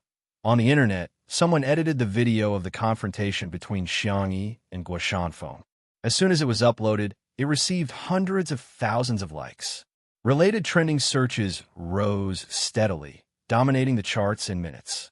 Hashtag sister E-Riseby hashtag Xiangyi flying immortal with one sword hashtag Chinese Kung Fu hashtag Xiang family's ancestral tree climbing skill hashtag contemporary swordsman duel video hashtag. Sister, Shiryu immediately threw himself into Xiangyi's arms. No matter how smart he was still a child physically and mentally. His eyes were completely red. Xiangyi patted his back and comforted him softly. I'm fine. How are you? Are you scared? Shiryu shook his head. After thinking for a while, he pursed his lips and nodded. He didn't want to lie in front of Xiangyi. I'm sorry. If I had known that it would be so dangerous in the mountains, I wouldn't have brought you out, Xiangyi said as she rubbed Shiryu's hair. As soon as she looked up, she met Sui's abyss-like gaze. In the next second, she was pulled into Sui's arms. He was so forceful that she felt as if he was going to melt her into his bones. At this moment, the number of online viewers of the Two Under One Roof live stream exceeded the 20 million mark in just a few minutes, breaking a small rule and setting another record. The Nanjing Historical and Cultural Research Institute also updated their status. Ms. Xiangyi is invited to be a guest professor of our institute. Chapter 700. In an instant, the academic community was shocked. Generally, teachers would have to be in their 30s or 40s to be appointed as professors. Being a guest professor was an honorary title that didn't have as high requirements as being appointed as a professor. However, it was basically given to well-known scholars, entrepreneurs, inventors, and so on. They were often older too. But how old was Xiangyi? 20 years old. A 20-year-old guest professor. There weren't many in the entire country. Netizens arrived at the scene one after another, and the comment section of this Weibo post became lively. Sister E is probably the youngest professor in history, right? No, no, no. Her second brother, Xiang Li, was appointed as a professor at the age of 17 or 18. I'm kneeling down to him. Sister E isn't that good, but she's still very impressive. Our kid is so hardworking. Her old mother shed tears of relief and kicked OD, who can't even solve a second-grade math problem. I'm dying of laughter. She can be appointed as a professor just because she drew a few scribbles? Are the guest professors in the academic community so lousy? What do you mean by scribbles? If you're so good, go ahead. First, they were in danger, and then they were lucky enough to be rescued. The production crew's limbs were all weak. Just now, they couldn't react at all and forced themselves to continue with the live stream. After being rescued, everyone didn't even have the strength to hold the equipment. The live stream ended at the scene where Shui hugged Xiangyi tightly. At the scene, Xiangyi said softly, Shui, don't be afraid, we're safe now. As a result, the young girl felt the hands on her waist tighten even more. The man lowered his eyes, his emotions difficult to discern. Xiangyi thought that he was angry and patted the man on the back. I wasn't impulsive. I weighed the pros and cons before making up my mind. I'm almost 90% sure that I can get rid of that snake. She had been in danger too many times in the past, and even after returning to this world for so long, her physical and mental instincts were still there. Xiangyi didn't think that today's danger was anything special. The man's hoarse voice sounded beside her ear. I'm not angry. After a pause, he said, Our sister did very well. Xiangyi was a little happy to be praised by the person she loved. She rubbed herself against his chest. She seemed to be acting spoiled. Shui gently rubbed the back of the girl's neck. His long and narrow eyes were filled with ruthlessness and malice. He was thinking about what Xiangyi had gone through in the past year. Did he suffer a lot? Suffered a lot of grievances? A lot of tears? Such a nice little rabbit. He didn't dare to think too deeply about it. Li Jinyu rested for a while, rubbed his face with his hands, and shouted, Everyone, cheer up. It's getting late, and it gets dark quickly in the mountains. Let's hurry down the mountain and go back to eat something warm. It's my treat tonight. Everyone was still in a state of shock. The word treat didn't cause any waves, and they numbly packed up their things. Until the girl's sweet voice entered everyone's ears. The weather is so hot. The ducks at home must have gotten heat stroke. Let's go back and cook a duck. If they get heat stroke, won't we get heat stroke after eating it? Hey, what's there to be afraid of? Just eat it with Isatis indigotica. I'm calling you an expert. Even Master Fong and the others will praise this dish. The eyes of the people who were like walking corpses suddenly lit up. Even the pace of their journey had become much lighter. The professional rescue workers in charge of the aftermath swallowed their saliva. The ducks were so greedy. Cough, so miserable. Chapter 701. Although the staff members were carrying equipment, they walked at the front. On the other hand, Shui carried Shiryu with one hand and held Xiangyi with the other. The three of them walked at the back. Shiryu's little face was pale. He was a child after all. At first, he did not want Shui to carry him. But not long after, he was so tired that he fell asleep with his arms around his uncle's neck.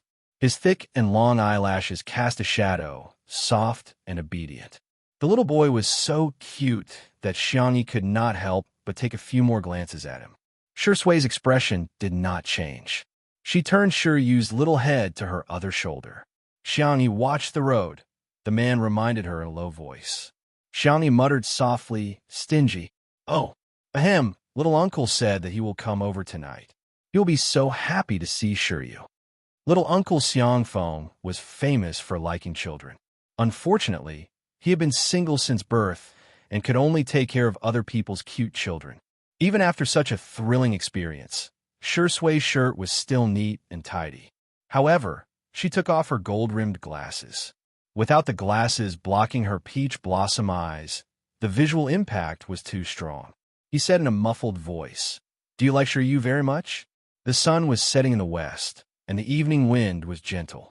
Xiangyi's eyes curved into crescents. Boyfriend, are you jealous? Or are you jealous of a child? Shui lowered his long eyelashes and was silent for a few seconds. Then he said, yes. Uff. Xiangyi could not help but laugh. She explained helplessly and amusedly.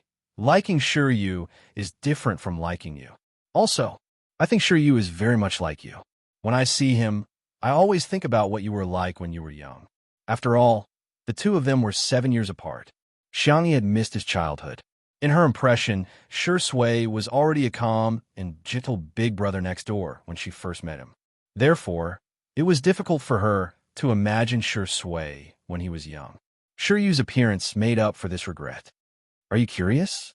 Shui's voice was clear and pleasant. When I was young, I didn't seem to be cute or likable at all. Xiangyi retorted, of course not. You must be the cutest kid in the world. Shui chuckled and changed the topic. What's Yaya going to do? Roast duck? Braised duck? Those unbearable and dark years were not worth mentioning. There was no need for her to know. When it came to food, Xiangyi became spirited and started counting the menu with her small hands. Roast duck is definitely a must. The duck rack can be fried, and then we can make braised duck neck, braised duck wings, and duck blood and vermicelli soup. The thin rays of sunlight fell on his back, elongating his shadow. She was going home. 2 hours later, the live stream of Two Under One Roof was opened, and the number of viewers who flooded and almost caused the server to explode. Other than the loyal fans, there were also many newcomers. I'm here because of your reputation. Sister E, teach me. I want to learn swordsmanship. Can anyone answer me? How good is Xiangyi's combat skills? If you don't know, just ask. Isn't this a martial arts show? Why are you cooking now? In the kitchen, Xiangyi had her hair tied up in a bun, and her skin was as fair as snow. She was leisurely scooping out a large spoonful of braised duck meat from the pot. The camera zoomed in and gave her a close-up. The duck neck, duck wings, and duck collarbone had all been braised to a crisp, fragrant, and spicy state. It was as if the meat would be separated from the bones with just a little bit of force. Gulp. The new fans were in a daze. This. Why is my mouth not listening to me? Chapter 702. The impact of the braised food was strong enough. However, this was just the beginning. The new fans watched helplessly as Xiangyi turned on the oven again. The roast duck was roasted to a caramel color, and the fat sizzled under the high temperature as it dripped onto the roasting pan. The new fans were going crazy. Immediately after, Xiangyi fried the duck rack and cooked duck blood and vermicelli soup. It was a complete duck feast. The girl's movements were clean and neat, and her coordination skills were amazing. Multitasking was a basic skill, and she didn't seem flustered while cooking several dishes at the same time. In the live stream, I'm so hungry, but I just ate. Isn't Xiangyi a sword immortal? Aren't sword immortals supposed to be otherworldly? Why is she so proficient in cooking? Forget about being a sword immortal. What the hell is a sword immortal? Our sister E is just an ordinary super straight A student, god of cookery, folk music big shot, traditional Chinese medicine expert, talisman genius, tree climbing genius, magical girl. You have already mastered the essence of the common language. The countless new fans in front of their screens were dumbfounded. However, there were also countless new fans who couldn't help but click on the yellow and blue apps. All of a sudden, orders for braised duck neck, roast duck, and duck blood and vermicelli soup skyrocketed across the country. Not long after, the live stream was full of complaints. F***CK. A certain black duck store is sold out. I've already paid for my order, but the boss called me and told me to cancel it. He said that there's no duck supply today. Oh my god, why is it so difficult to eat duck? It's so hard to get a duck. Li Jinyu reluctantly spent a huge sum of money and ordered takeout for the staff so that everyone could take turns eating. However, everyone was eating absent-mindedly. They were all obviously waiting for Xiangyi's duck. When the girl called out, it was no exaggeration to say that everyone was so excited that it was as if they were celebrating the new year. The duck is here. The duck is here. Ah, it's the duck. It smells so good, I can smell it. In the living room, Taoist Run had gotten himself a cattail hassock from somewhere and was sitting cross-legged on the floor, meditating. He had the posture of a peerless expert. Taoist Ren's lips curled into a contemptuous smile when he heard the commotion. Nothing more than that. Even if it was a delicacy, it could only satisfy one's appetite. Someone passed by him and urged, "Master, please stop meditating. Otherwise, the ducks will be gone soon." Taoist Ren opened his eyes. His gaze was like a torch. He flicked his horsetail whisk and said, "You young people are as kind as water. Water benefits all living things, but does not compete. It deals with the evils of the masses and is close to the Tao." The man was dumbfounded. What are you trying to say? Taoist Run, let nature take its course, follow your heart's desires, and do nothing. Do you understand? As expected of the Taoist priest, I'm ashamed of my inferiority to your spiritual realm. The viewers in the live stream were stunned. Is the Taoist priest some kind of Taoist master? These words, if you think about it carefully, they're extremely thoughtful. Kindness like water, follow your heart's desires. Thank you, Taoist priest. I feel like I've comprehended something. In the next second, Xiang Yi poked her head out of the kitchen. Taoist priest, your pot is ready. Taoist Ren, okay. The large pot on Taoist Ren's back was now filled to the brim. At the bottom was the braised food. In the middle were several large pieces of duck rack and fried mushrooms, and at the top was a roast duck roll with shredded cucumber, shredded onion, and sweet sauce. Everyone. F*CK. Chapter 703. So it's not that you don't want to fight for it, but you've already taken it all. What a ruthless person. Under the dumbfounded gazes of the crowd, Taoist Run didn't seem to feel guilty at all. He calmly and leisurely stepped forward and steadily picked up the big pot. He said politely, "Xiang Yi, you're too polite. You put in too much. It's too heavy. I can't hold it anymore." Everyone was speechless. "Look at how skillful you are. You can probably handle another pot." Xiang Yi was still smiling. She brought out a large bowl of duck blood and vermicelli soup and suggested to Taoist Run, "I think it would be good to change it to a double-flavored pot. It can also be filled with soup and porridge, so there's no need to worry about the flavors between the dishes." Taoist Ren's body trembled as if he had been enlightened. He stood on the spot and said, It can actually be done like that." Everyone was speechless. Taoist Run, those who don't know better would think that you guys are discussing cultivation. Who would have thought that you guys are talking about carrying a pot? And Sister E, you're too indulgent. What double-flavored pot? If you want to carry a pot, you should at least carry 4 or 9 palaces. The dining table was filled with a sumptuous dinner. Shiryu's back was straight, and his sitting posture was upright, like a gentleman's etiquette textbook. However, the little boy's eyes were already glued to the duck. "It smells so good. I'm so hungry. I really want to eat." Xiang Yi placed a bowl of soup in front of him and pinched his little face. "Shiryu, is there anything else you want to eat?" Shiryu shook his head. "Then try it first to see if it's to your liking. If you want to eat something else, let me know, okay?" Shiryu nodded. Xiang Feng had just returned not long ago. He leaned back in his chair in enjoyment and shook his legs as he smelled the aroma. "Little Yu, eat more. Boys can only grow taller if they eat more. Only by climbing trees can they climb faster." The bullet screen of the live stream was filled with joy. "Mr. Xiang, don't lead the children astray." No. You've misunderstood, Mr. Xiang. Climbing trees is an escape skill. Mr. Xiang is doing this for the children's future. Climbing trees is not just an escape skill. Didn't you see that Sister E used it as a combat skill? I strongly suggest that our country should include tree climbing into the compulsory education system. Shui glanced at him from the corner of her eyes. She saw through the child's thoughts and said lightly, "You can eat now." The food under Shiryu's table shook excitedly because of her words. He picked up his chopsticks, picked up a small piece of meat from the braised duck neck, and put it into his mouth. Boom! In an instant, the rich taste of sweet, spicy, fresh, fragrant, and numbing attacked the little Shota's tender taste buds. His black and white eyes were wide open, and he seemed to have forgotten to chew, not knowing what to do with it in his mouth. In this world, there was actually such delicious food. Shiryu's parents had a light palate and mainly ate vegetarian food. Shiryu rarely ate meat, let alone spicy food. Today's bite had opened the door to a whole new world for him. Xiangyi and Xiangfeng, one on the left and one on the right, served the little boy food and soup. Taking care of others was probably an instinct of the Xiang family. Spoiling their young was even more of an instinct.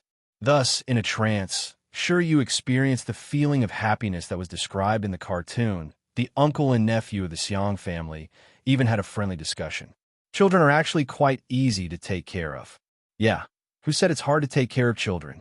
I've never met a child that's hard to take care of. The live stream audience. Please use this method on me. Chapter 704. The pop-up comments immediately turned into a large-scale family reunion. Daddy's sister. I'm the long-lost baby of your Xiang family. I'm the most difficult kid to take care of in the entire universe. Give me an address. I'll send myself to you right away. Don't you guys feel embarrassed calling me daddy all the time? Heh, don't you know that people need face and tree bark? Grandpa, take care of me. Under the meticulous care of the Xiang uncle and nephew, for the first time in his life, Shiryu ate to his heart's content.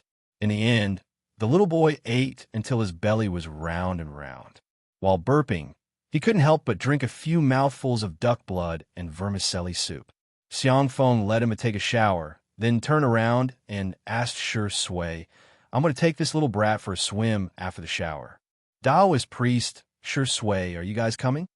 Taoist priest Run was extremely thick-skinned. Exercising after meals is really good for health. Before Shi Sui could respond, the pop-up comments in a live stream room had already gone crazy. The manor was big enough to have both an outdoor and an indoor swimming pool. Shi Sui glanced at Xiangyi. The little girl was lowering her head and drinking the soup, spoonful by spoonful, obediently and softly. Hearing their conversation, Xiangyi raised her head and met Shi Sui's eyes. She blinked her doe eyes and asked, Uncle, Taoist priest, do you want anything to drink? I'll bring you some water later. Whatever. Xiangfeng dragged Shiryu out. Although Taoist priest Run was thick-skinned, his EQ was high, so he followed with a smile. Only Shi Sui and Xiangyi were left in the living room. The cameraman was not there, but the fixed camera in the living room was running, and subtle sounds could be heard. Thump, thump. An ambiguous atmosphere was brewing uncontrollably, and the surrounding temperature seemed to have risen by several degrees. Xiangyi thought that the duck blood and vermicelli soup must be too salty. Otherwise, why would her throat be so dry? She unconsciously licked the corner of her lips. Aren't you going? Shi Sui squinted at her with a faint smile. Sistery, do you want me to go? The man's voice was low and magnetic. After deliberately lowering it, there was a hint of hoarseness in it, which sounded very seductive. In the live stream, I screamed until the voice-activated lights on all 30 floors lit up for me. Sister E quickly agreed. Don't you want to unlock the swimsuit version of Shirindi? OMG, Shirindi is so good. Whoa, asking like this really makes me feel like I'm in love. I'm getting a concussion for being teased in front of the screen. Under the light, the aroma of the rice wafted in the air. It was a warm and beautiful scene. Xiangyi's face was calm. Up to you. However, she quickly added, I'll get you a bath towel. It seemed like he was given a choice. In fact, he had already conveyed his intentions. Shi Sui chuckles and receives the little girl's signal calmly. Okay, I'll go change first. After he left, Xiangyi quietly pinched her burning ears. That scene happened to be captured by the camera. In front of the screen, the audience all smiled like an ant. Li Jinyu deliberately played a naughty trick and suddenly changed the screen. Hey, it's not good to do a live stream of swimming or something. The pop-up comments are all urging him to start a live stream. Swimming is a healthy sport. It should be popularized to more people. I have a friend who is terminally ill. Her last wish is to see Shirindi's abs. Are we the ones who want to see it? Sister, you want to see it. Sister Yi's request must be fulfilled. Doghead, live stream. If you dare to live stream, I'll call you daddy from now on. Chapter 705. The group of people who usually arrogantly called Director Li to smash the food were now crying and calling him daddy. This was probably life was full of ups and downs. Don't bully the young for being poor, right?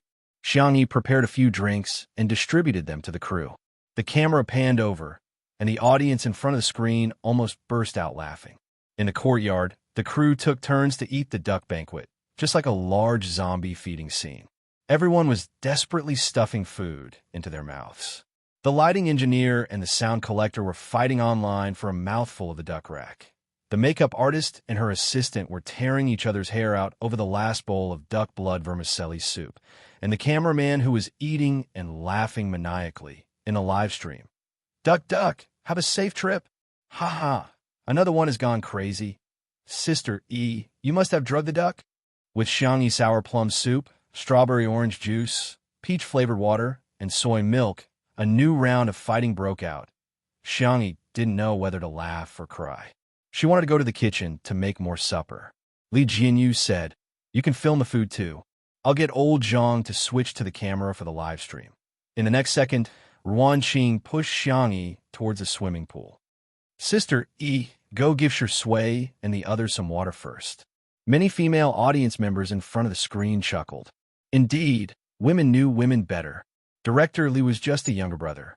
Smiley face. It was a hot summer day, and the outdoor swimming pool was a good place to cool off. Xiangyi arrived at the pool, put down the drink and towel, and turned her small face. The cameraman was filming from her perspective, so the camera naturally turned to her. The first person that caught everyone's attention was Rendaoist. He was in his 30s and had bronze-colored muscles. He had a wild and unrestrained beauty. He was holding a gourd in his hand and drinking wine casually. From time to time, he would recite a few lines of poetry to the moon, giving off an otherworldly aura. Everyone, I'm crying, my figure isn't as good as Taoists. Then it was Xiang Feng and Shiryu. Although Xiang Feng usually looked like a simple-minded person, he was actually very sporty. Moreover, with the good genes of the Xiang family, he still had a few abdominal muscles. He carried the soft and obedient Shiryu, as if he was carrying a little chick. He put the little yellow duck swimming hoop on Shiryu and said, "Come, Grandpa will teach you how to splash water." Shiryu tilted his head and imitated him for a while. Then, he boldly scooped up a handful of water and splashed it at Xiang Feng. Xiang Feng chuckled. Not bad, not bad. You're a fast learner. But little you, Grandpa will now teach you what it means to be beaten up by society. Shiryu was speechless. The audience in the live stream room. CEO Xiang is such a good man. Why can't he be mute? The biggest weakness of the Xiang family's Feng. Too bad he can talk. Help, I'm dying of laughter. Shiryu is still a baby. Why did he have to bully him like this? The child is dumbfounded. In the end, the camera lived up to everyone's expectations and fell on Shui. The man was only wearing a pair of tight black swimming trunks. His hair was all combed back, and his eyes were clean and clear.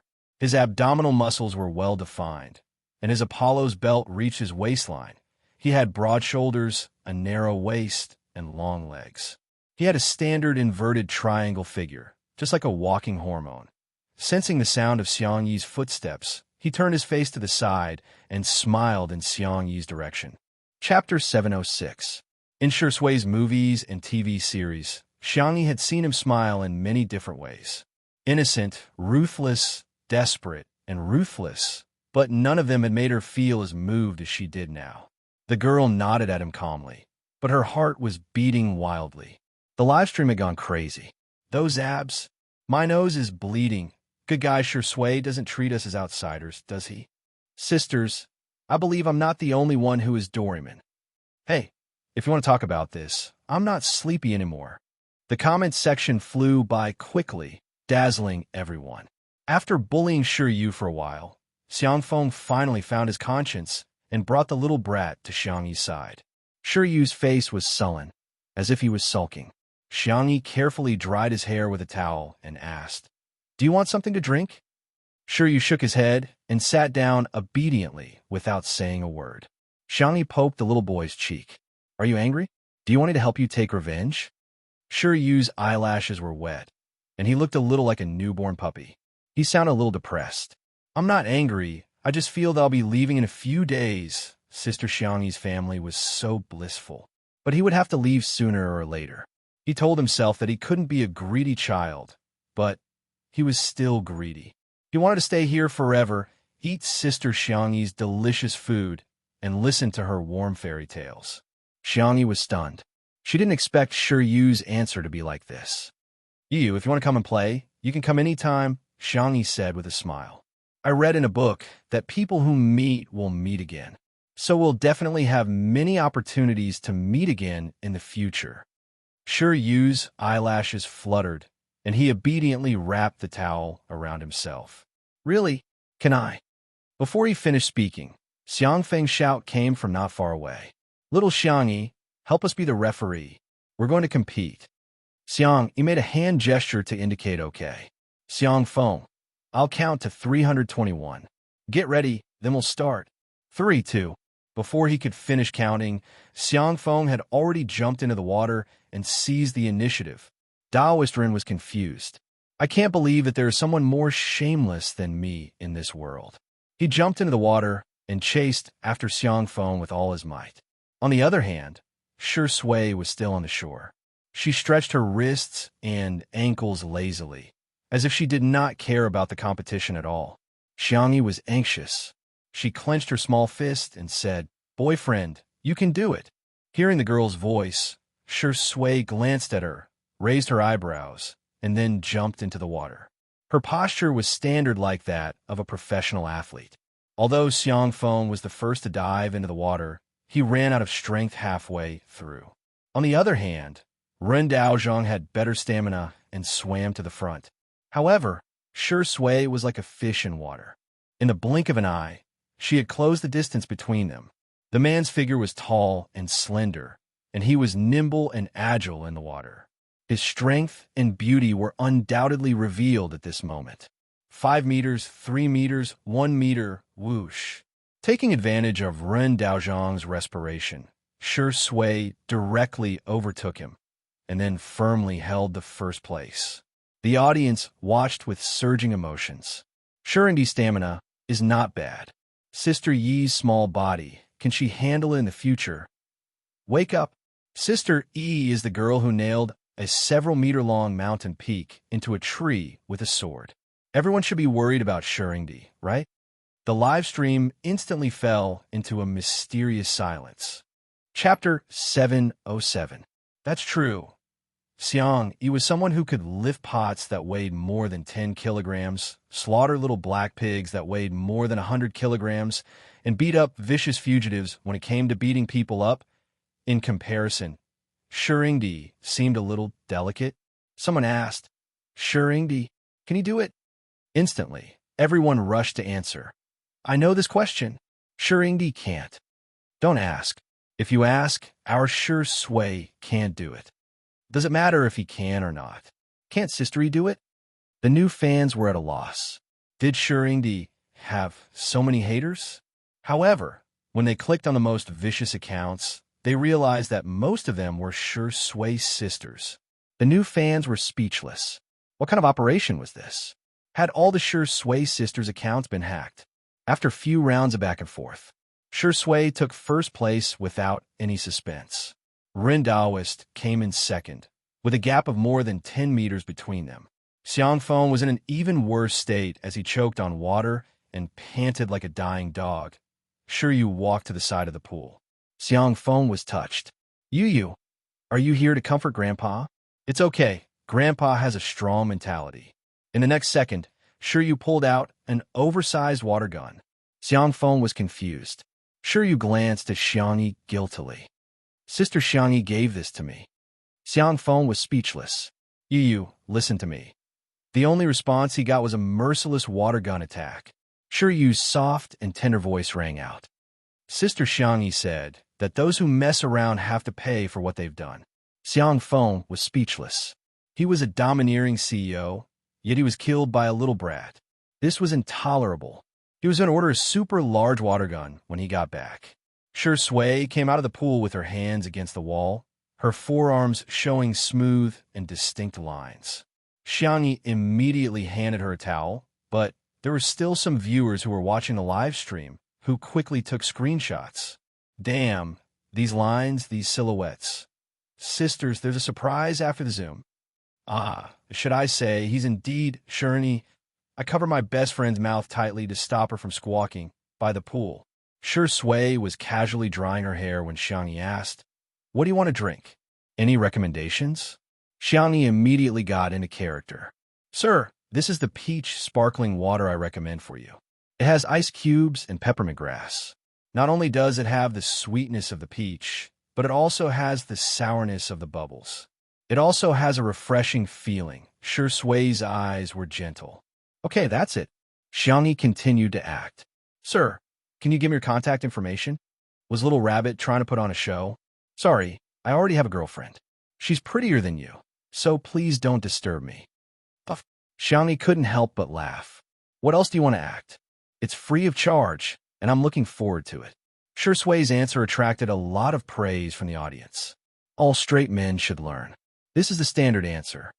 Copying homework. I'm going to trick my boyfriend later. Untimely 99. Please continue to show off your affection day after day.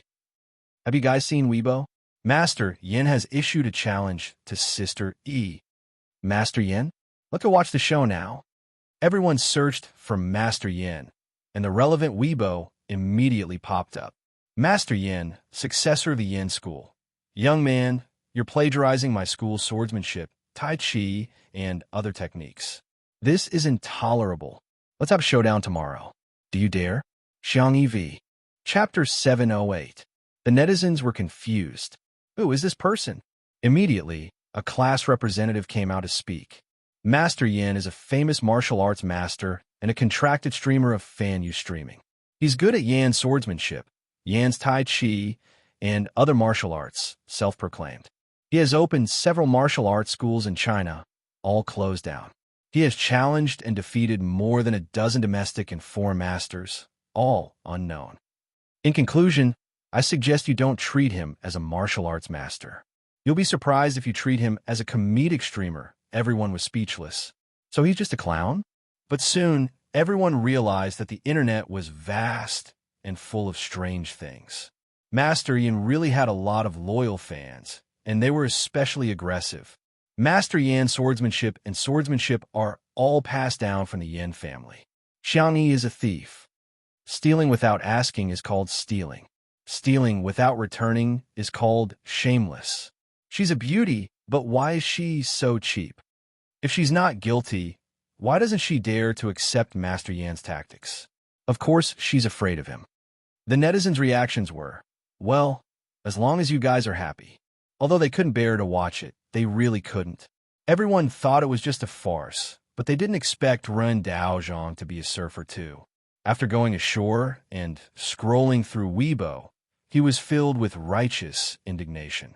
Nonsense. What nonsense? Release his mother's dog. Cough, cough, cough. Li Jinyu, who had a strong desire to survive, coughed violently to remind him. Ren Daozhong changed his words. Release his mother's dog. I'll help him. After all, I think he has nothing better to do. It could be said to be very civilized. Xiangyi took a look at Weibo and responded calmly. I'm not interested in fighting and killing. Is it because my cooking isn't good enough? Or is sure you're not cute enough? Good time should be spent playing the piano, reading books, learning medicine, and gardening, not wasting it on such boring people. Xiang Feng said, Tisk, such people are just clowns. Don't bother. Ren Daozhong's phone vibrated. He refreshed it and found that Master Yin had updated his status. This time, it was even more hostile and seemed to be a personal attack. Yinmin's descendant Master Yin V. Since you're a girl, I won't argue with you. But if you have a man in your family, I'll fight with you. Or let your boyfriend do it. But your son and your boyfriend don't have any balls, right? He looked like a pretty boy in the photo. Forgive me for being blunt, but I could take on 10 of you at once. After reading this, Daoist Ren felt that the atmosphere around him had changed. The source of the change was the uncle and nephew of the Xiang clan. Xiang Feng was the first to jump up. Where's my knife? Where's my saber? Ah, how dare you scold my family?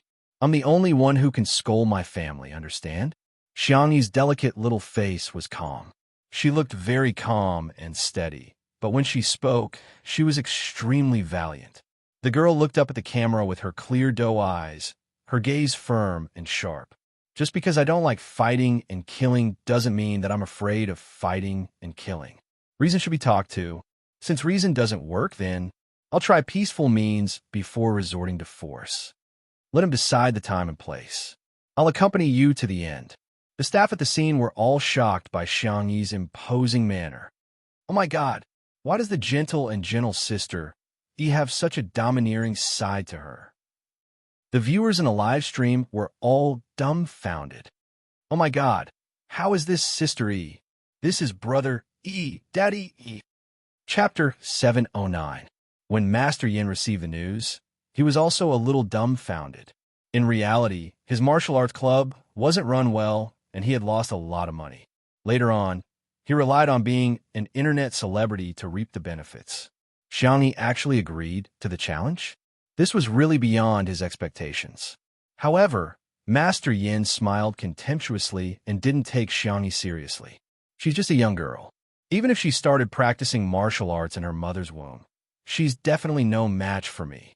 Hashtag Xiang Yi agrees to the challenge. Hashtag this term quickly became a hot search and caused a heated discussion among netizens. Some of the netizens were just watching it as a joke, while others were seriously evaluating the combat effectiveness of the two of them. Master Yin may always say some strange things to gain popularity, but his strength is really impressive. He has been practicing martial arts since he was a child. I don't think I need to remind you of the importance of the virgin martial arts, right? Our Sister Yi isn't bad either. I feel that Sister Yi is the type of person in wuxia novels who is agile. She has quick reflexes and is good at using softness to overcome strength. She's no match for Master Yin.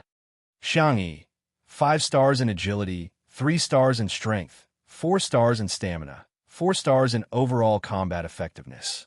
Master Yin, 5 stars in agility, 5 stars in strength, 4 stars in stamina, 4 stars in overall combat effectiveness. From a probability point of view, I think Master Yin will win. Those who said that Sister Yi has 3 stars in strength, haven't you seen the video of her stabbing a mountain peak? The wooden sword pierced through the snake's body and into the tree. She definitely has inner strength. The two sides were arguing endlessly. This night was destined to be chaotic. The next day, Xiang Yi had a very regular routine. She woke up early in the morning and exercised for a while before watering the flowers and plants. When she was almost done watering, Shi Sui also came back from her morning run. After making eye contact, Xiang Yi said, "I just saw the news on Weibo. Master Yin has already booked the location for his new martial arts club. I'll go there myself later." Shi Sui said, "I'll go with you." No, I can handle it." In fact, the young girl was still a little worried about losing. She had never had the chance to test her combat effectiveness. Therefore, Xiang Yi was not sure what level she was at in this world. In any case, she felt that the most powerful and cruel person in the world was her big brother. Compared to her brother, she would always be a rookie.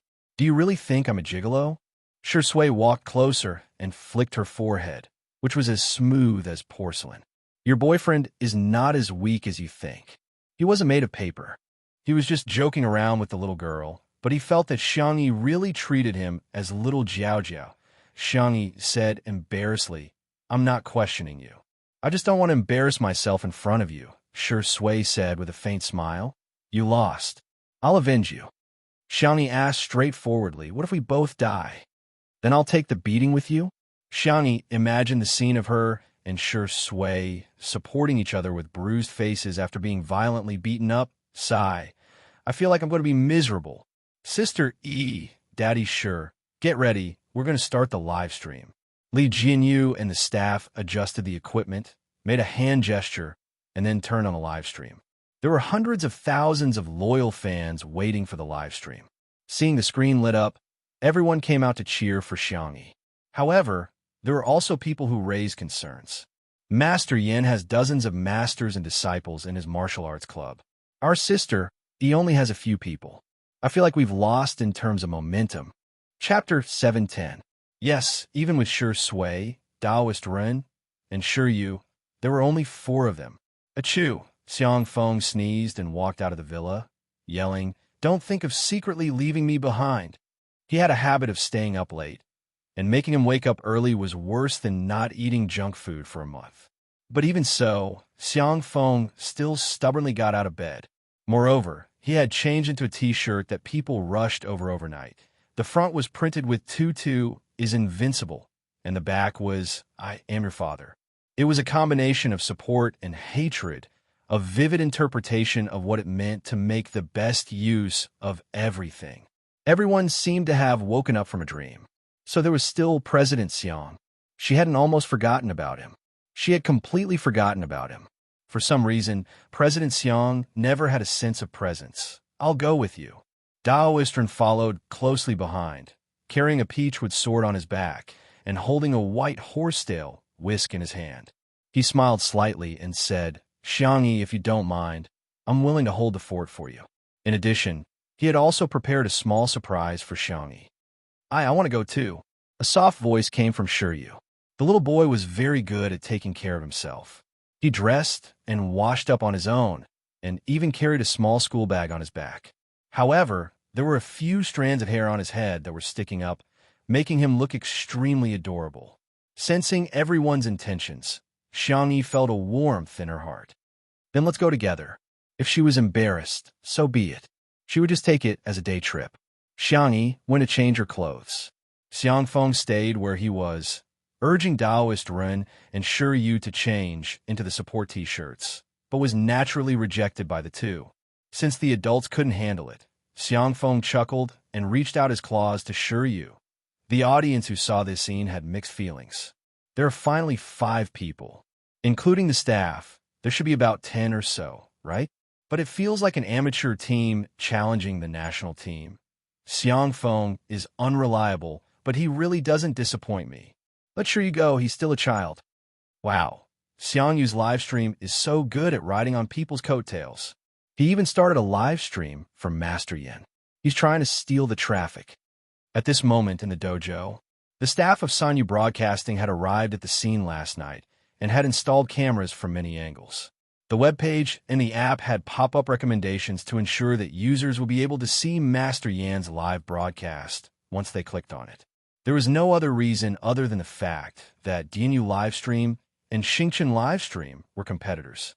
This time, the battle between Xiangyi and Master Yin was undoubtedly a great opportunity for them to fight for viewership. They had already designed a whole set of packaging and marketing plans for Master Yin, intending to push him to become a top internet celebrity. Then, they would imitate 2 under one roof and create a daily variety show in the Martial Arts Center. Every episode, they would invite guests to learn martial arts. After learning, they would cook some delicious food, and after cooking, they would chat about life. Who knows, maybe they'll go viral all over the internet and successfully get promoted to the stars. Then, they'll export it overseas and take down 2 under one roof. Master Yin understood that black and red were also red. As soon as the live broadcast started, he began to say some controversial words. "I advise women not to learn martial arts. It's better for them to stay at home and take care of their husbands and children. They should just do the laundry and cook. Otherwise, you'll end up like Xiangyi and be disfigured by me later. I suggest that she call her brothers and boyfriends over. Even if they attack me together, I have a way to deal with it. I'll definitely be unscathed. You guys don't have to worry about whether I can win or not. What you should worry about is whether Xiangyi can afford to lose. I think she can afford to lose." Chapter 711. Stirring up conflict was always the easiest way to stir up conflict. Nowadays, the simplest thing on the internet was gender. However, as soon as these comments came out, the netizens' emotions were stirred up. Some people cursed at Master Yin, while others clapped their hands and cheered, feeling that Master Yin had spoken their minds. The public opinion instantly turned into a debate about whether women should be good husbands and raise children. Everyone had their own opinions and was in a heated argument. The person in charge of DNU Livestream was also at the scene and naturally turned a blind eye to Master Yan's behavior. Anyway, it was fine as long as there was traffic. What was so important about anything else? There were two tablets in front of him that were playing two under one roof and Master Yan's live stream at the same time. Seeing that Xiang Yi and the others were about to arrive at the martial arts center, the person in charge gave the order with a confident smile on his face. Soon, Xiang Yi would experience what it meant to be crushed. The black van stopped in front of the martial arts center. In order to promote the martial arts center, Master Yin made the address public, and there was a huge crowd at the scene. Fortunately, Ruanqing had the foresight to find an official and private security company to maintain order. Xiang Yi got out of the car. She was dressed in a white sportswear, looking clean and youthful. There was a heated discussion in the crowd. Wow, she's indeed a celebrity. She's so beautiful in person. Sister Yi's face is so small. I feel like my face is twice as big as hers. I feel good watching live streams. She's too skinny. She can't take a beating. After Shi Sui got out of the car, the cheers at the scene reached a peak.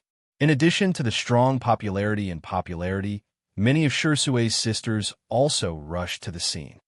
Shi Sui, Shi Sui. Hearing a few hysterical voices, Shi Sui's gaze fell on the crowd, and he gently gestured for them to keep quiet.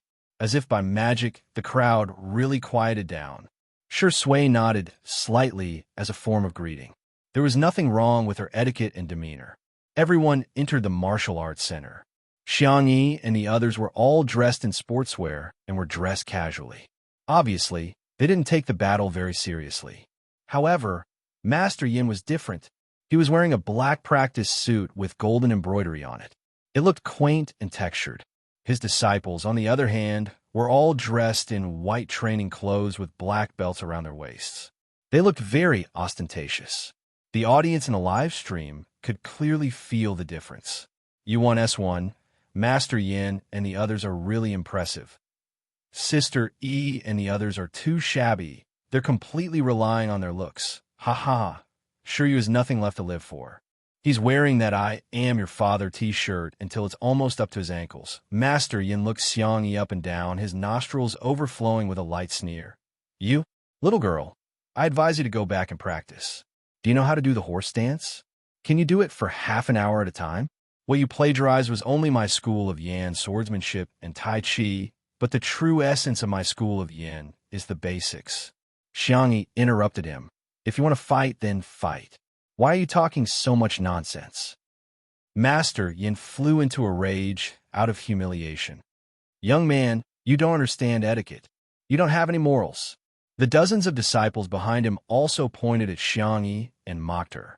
All of a sudden, Taoist Rin said loudly, "Before the official competition, let's welcome fellow Taoist men from Baiyun Temple, fellow Taoist Su from Jade Spring Temple, fellow Taoist Yu from Yongla Palace." Master Yin was speechless. What? You're calling for external help? Chapter 712. He looked at the door with a dumbfounded expression. Several Taoist priests and Taoist nuns, who were either dressed in Taoist robes or training attire, entered. Those who were familiar with contemporary Taoist culture would know that they were all big shots. There was an uproar in the live stream. Wow, are these Taoist priests here to watch the battle? Impressive, they actually managed to invite so many big shots. I wonder who they're doing this for? Is it Sister E or Master Yin? Taoist Run was still introducing them loudly. Fellow Taoist Zhang from Mount Song Temple. Fellow Taoist Wang from Yellow Dragon Temple. Master Yan's fans immediately rushed to comment in the live stream. These experts are obviously here for our Master Yin. Xiang Yi is just a woman. How could she possibly know people of this level? Master Yin has traveled the world and has a wide range of friends. It's normal for him to have some friends to help him in the battle. They said it confidently, but they were immediately slapped in the face. After listening to Taoist Ren's eloquent recitation of dozens of names, Taoist Ren leisurely said, "Thank you, fellow Taoists, for coming to support our little friend Xiang Yi." There was an uproar. These Taoist priests are all here for Xiang Yi? In other words, these big shots are all here to support Xiang Yi? Xiang Yi herself was quite confused. Her little head, which was tied into a bun, tilted as she curiously sized up the people who had come. These new Taoist priests looked at Xiangyi with a very friendly gaze. Although it was their first time meeting her, they seemed to have seen Xiangyi many times. Little friend Xiangyi, do your best and don't have any regrets. Calm your mind and don't let the outside world disturb you. It doesn't matter if you lose. In life, let nature take its course and let fate take its course. A lot of chicken soup for the soul was sent to Xiangyi. Xiangyi, thank you. The livestream viewers? Sister E is so popular. Oh my God, who said Sister E doesn't have any face? With dozens of Taoist priests, I just want to ask, who does? Who? Master Yin is so lowly, I feel like his disciples are extras hired for 50 yuan a day. Sister E is a gathering of big shots. Grandmaster Yin steadied his heart and opened his mouth to distort the truth. You think that by using such methods to pressure me, I will waver? You're underestimating the martial artists of the Yin sect. I'll never give in the dark. The expressions of the disciples behind him changed. As expected of Master, Xiang Feng rolled his eyes and ridiculed. Can you cut down on your acting? Let me tell you, when it comes to acting, we have professionals here. Shi Sui Master Yin shivered when he met Shi Sui's gaze. For some reason, the young man's gaze made his heart palpitate for no reason. His aura was too terrifying. Master Yin avoided Shi Sui's gaze and cupped his hands at Xiangyi. I'm Yin Dezhuang from the sect of the Yin sect. Please enlighten me. Xiangyi, what a ritualistic gesture. She was about to say a few perfunctory words when her uncle Xiang Feng beat her to it. She's the successor of the god of cookery, the personal disciple of the medical sage, the giver of the muse, the girl of magic, the queen of martial arts, the guardian goddess of Little Rabbit Farm. It's her, Xiangyi. Master Yin? Everyone. The livestream viewers? Xiangyi was so embarrassed that she wanted to dig out a demon immortal castle with her toes. Chapter 7:13. After Xiang Feng finished bragging, he still felt like he hadn't had enough. My little niece is the cutest and most outstanding kid in the world. I can't praise her too much. Sure you, who was at the side, nodded repeatedly. Yes, Grandpa is right. Sister Xiangyi is just that good. The comment section of the live stream was filled with laughter. I'm laughing so hard that my head is about to explode. It's such a pity that Mr. Xiang isn't a talk show host. The magical girl, the martial arts queen, the guardian goddess of Little Rabbit Farm. After the exchange of moves, Master Yin began his performance. He first got into a horse stance, then pushed forward with both hands, looking like he was trying to circulate his qi. Xiangyi had developed a good habit of being cautious when she transmigrated, which was not to underestimate any opponent, even if the other party looked weak. She observed Master Yin and did not act rashly. However, the other party's behavior confused her greatly. After circulating his qi, Master Yin circled around her again and again. From time to time, he would make strange sounds like meh and haya. Xiangyi was speechless. The girl frowned. She suspected that the other party was pretending to be a tactic. He was pretending to be crazy to hide his true strength. But in fact, he was waiting for an opportunity to kill her in one blow. Master Yin's fans thought so too. You guys think Master Yin is on the first floor, but you don't know that he's on the 5th floor. He's predicting Xiangyi's movements. With this kind of strength, he's probably a peerless expert, a half-step master. Seeking changes and changes, Master Yan's skills have improved again. Through rapid movements, he can deduce mysterious countermeasures. With his basic skills and flexible fighting style, Master Yin is in the bag. However, in the eyes of most people, the battle between the two of them was so boring. Please, Sister E, move. Please, Master Yin, stop circling around. Some haters who didn't mind watching the show roared in the comment section. You guys can't kill him like this? Xiang Feng was extremely nervous and kept asking Shi Sui, how is it? Do you think little Xiangyi can beat this old man? Shi Sui looked at him quietly. For some reason, Xiang Feng saw a trace of pity in his eyes. Taoist Run and the others had a rough idea of what was going on. This Grandmaster Yin was just a pretty face. He reckoned that he had Tongzi Gong, but it was obvious that he had abandoned it. His footsteps were light and his lower body was unstable. It was obvious that he had abandoned himself to the world of mortals and had abandoned practicing martial arts. Although it looked imposing, it was only enough to scare laymen. It's not too late for you to admit defeat now. Master Yin roared. Xiangyi, ? Was he going to use his mouth to attack? Master Yin thought that he had confused Xiangyi, so he threw a punch at Xiangyi's face. Xiangyi dodged sideways. Because of Master Yan's action, an argument broke out in the livestream. Some people felt that no matter what, they shouldn't hit someone in the face, not to mention that Xiangyi was an artist.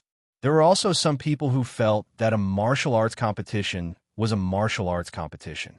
Was there a need to differentiate between men and women, old and young? The two of them exchanged a few moves. Basically, it was Master Yin attacking and Xiangyi defending. Master Yin was ecstatic. He won. He definitely won. This Xiangyi was obviously a noob. Ah! With a sudden scream, Master Yin was kicked to the ground by Xiangyi. He lay on the ground, unable to move. The audience was so silent that one could hear a pin drop. Xiangyi had KO'd Master Yin with one move. The little girl looked confused and muttered to herself, That's it? Chapter 714. No, this must be a tactic. There must be a backup plan.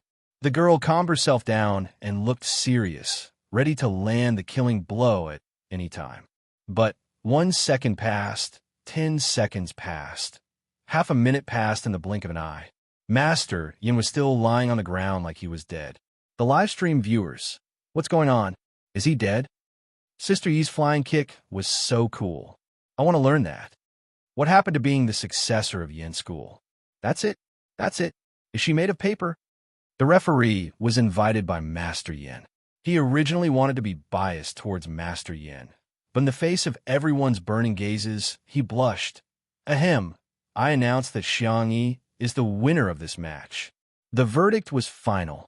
Xiangyi was even more confused as confusion appeared on her milky white face. I won. The girl's reaction was so adorable. Sister Yi is super cute, super dumb, and super fierce, ha ha ha. Master Yan's disciples were all dumbfounded. No way. Master lost just like that. The person in charge of Dinu livestream fell into a chair. It's over. His face was pale as his lips quivered. Dinu livestream had spent a lot of manpower, material, and financial resources to promote this match. He even promised his boss that through this livestream, Dinu livestream would attract traffic and create a popular livestream variety show. But now, it had become a farce. Grandmaster Yin was simply like a jumping clown, and he was a big idiot who had been played by a clown. Xiang Feng shouted, Hey, the outcome has been decided. Old man, hurry up and get up. Don't try to scam us. Master Yin still did not move. His disciples reacted and wailed loudly. Master! Everyone gathered around, only to find that Master Yin had fainted. For a moment, the scene was filled with people pinching each other and dialing 120. It was chaos. Finally, Master Yin slowly regained consciousness. With the help of his disciples, he barely managed to stand up. As soon as he opened his mouth, he scolded, Young man, you sneak attacked me when I wasn't paying attention. I was careless and didn't dodge. Martial artists of our generation should stand in the open. Humph, I advise you to take care of yourself. The 30,000 disciples of the Gate of Yin will not let you go. Xiangyi, ? Grandpa, you're obviously trying to blackmail me. Just as the young lady was speechless, her uncle had already pulled her down to the ground. Xiang Feng spouted some nonsense with a straight face. Your skills are really impressive, old man. He had actually transformed his external strength into internal strength. It was truly terrifying. Damn it, he actually used his internal energy to sneak attack us. Master Yin? F***K. When did I have internal strength? You little bastard. Beep. Infuriate this old man to death. Beep. Countless silenced profanities flashed through Master Yan's mind like a bullet screen. Shi Yu's eyes widened. Xiang Feng's actions were completely different from the gentlemanly education he had received. It had a strong impact on his worldview. However, for Sister Xiangyi, the little Shota clenched his little fists and quickly laid down beside Xiangfeng and Xiangyi. Looking at the three people lying down neatly, Master Yin and his disciples were dumbfounded. However, this scene poked at countless people's funny spots. The popularity of the live stream did not decrease, but instead increased. The number of viewers was even higher than when Xiangyi and Master Yin fought. Xiangfeng, forever a god in the Punxi world. Shiryu is also lying down. This child has been led astray. Oh my god. It's okay to scam each other. Ha ha ha. Chapter 715. Master Yin reacted and was so angry that his beard and hair stood on end. You young people don't talk about martial arts ethics. The next second, Xiangfeng screamed, Ah, Master Yin, you actually plotted against us again. Shiryu also shouted expressionlessly, Ah. It was very soulless. Xiangyi, the little girl, had a hard time holding back her laughter. Her slender shoulders trembled. Master Yin was about to go crazy. What evidence do you have to prove that I hurt you? You're playing me. The next second, a series of low coughs could be heard. That sound seemed to be the result of trying hard to be surprised, but unable to control it. There was a trace of vulnerability in the pitiful voice, a trace of strength in the vulnerability, and a trace of pain in the strength. Everyone looked in the direction of the sound and saw Sure Sui's slender fingertips on his lips. His peach blossom eyes were stained with water vapor, dark and wet. Sensing everyone's gaze, he raised his eyes and struggled to pull the corners of his mouth. He frowned uncomfortably and said, Master Yin, you're right. You didn't use your internal strength to sneak an attack on us. See, there's finally someone who understands. Did you hear what he said? Master Yin was anxious to seek confirmation from others.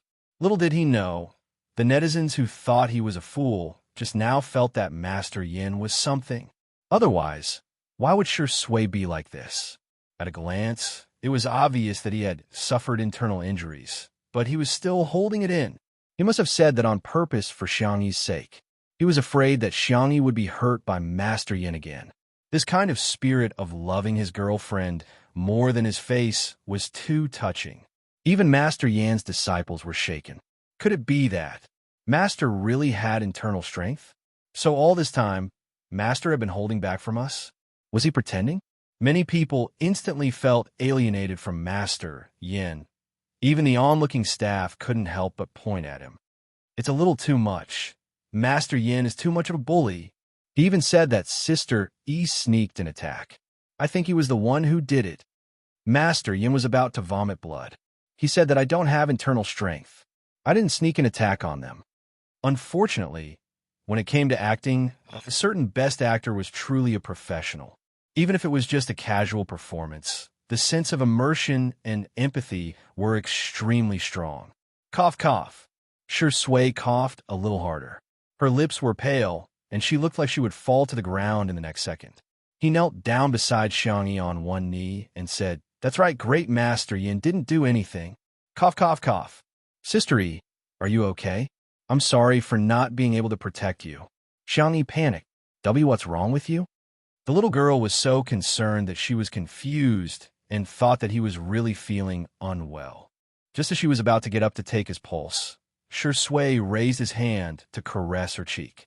Of course, at an angle that was not easily noticed by others, the man's palm covered her lips. He winked at the girl. Xiangyi! Exclamation point. Very good. Her boyfriend has also learned bad things. At this time, Taoist Run and the others also spoke up. Sai, it's just a martial arts competition. Don't go overboard, great Master Yin. Look at how badly you've hurt these young people. Don't go too far. Great Master Yin, you're attacking indiscriminately. No, I can't take it anymore. Great Master Yan's eyes were about to pop out. Damn it. What kind of lineup is this? Chapter 716. Master Yin was infuriated. The livestream viewers, on the other hand, were delighted. Everyone is so evil. Master Yan's expression can be screenshotted and used as an emoji pack. I'm dying of laughter. Sure Sui, you won the Best Actor award 3 times just to act as Master Yin today, right? It's over. The words "that's it, comma, terrifying," and "immoral" are all on repeat in my head. The person in charge of DNU Livestream realized that the popularity of the livestream was high on the internet. But, damn it, why did everyone go to Xingqian Livestream? They all went to the livestream of Two Under One Roof. In fact, it could be considered a coincidence for Xingqian Livestream. The promotion of DNU Livestream had been focused on the martial arts competition in the early stages, while Xingqian Livestream promoted Shi Sui's sister, Yi, as a one-day tour. As a result, the audience's expectations were completely different. The viewers of DNU Livestream wanted to watch the martial arts competition. Once the competition ended and Master Yin lost, it would be meaningless. However, Xingqian Livestream was different. Everyone had always watched it on that day, but they didn't expect it to be so silly. It was so funny. Life was already hard enough. What was the point of watching live streams and variety shows? Wasn't it just for fun? Two Under One Roof had achieved that. In fact, it had reached a perfect level. It was also worth mentioning that Xingqian Livestream didn't expect DNU Livestream to lead them in the opposite direction. Perhaps Shi Sui's sister, Yi, really has a halo of luck?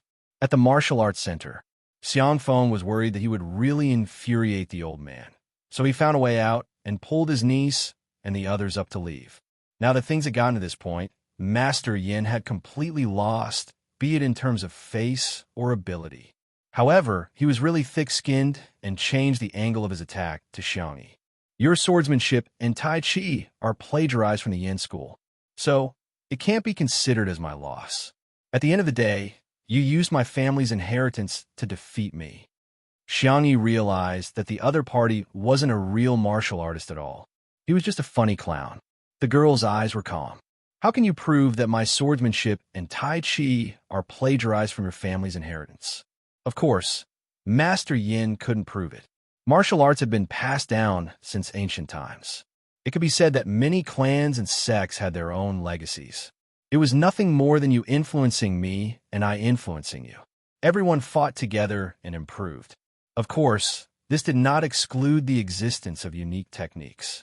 Master Yin thought he had found a way to refute Xiangyi. So he asked, "Then how can you prove that you didn't plagiarize my work?"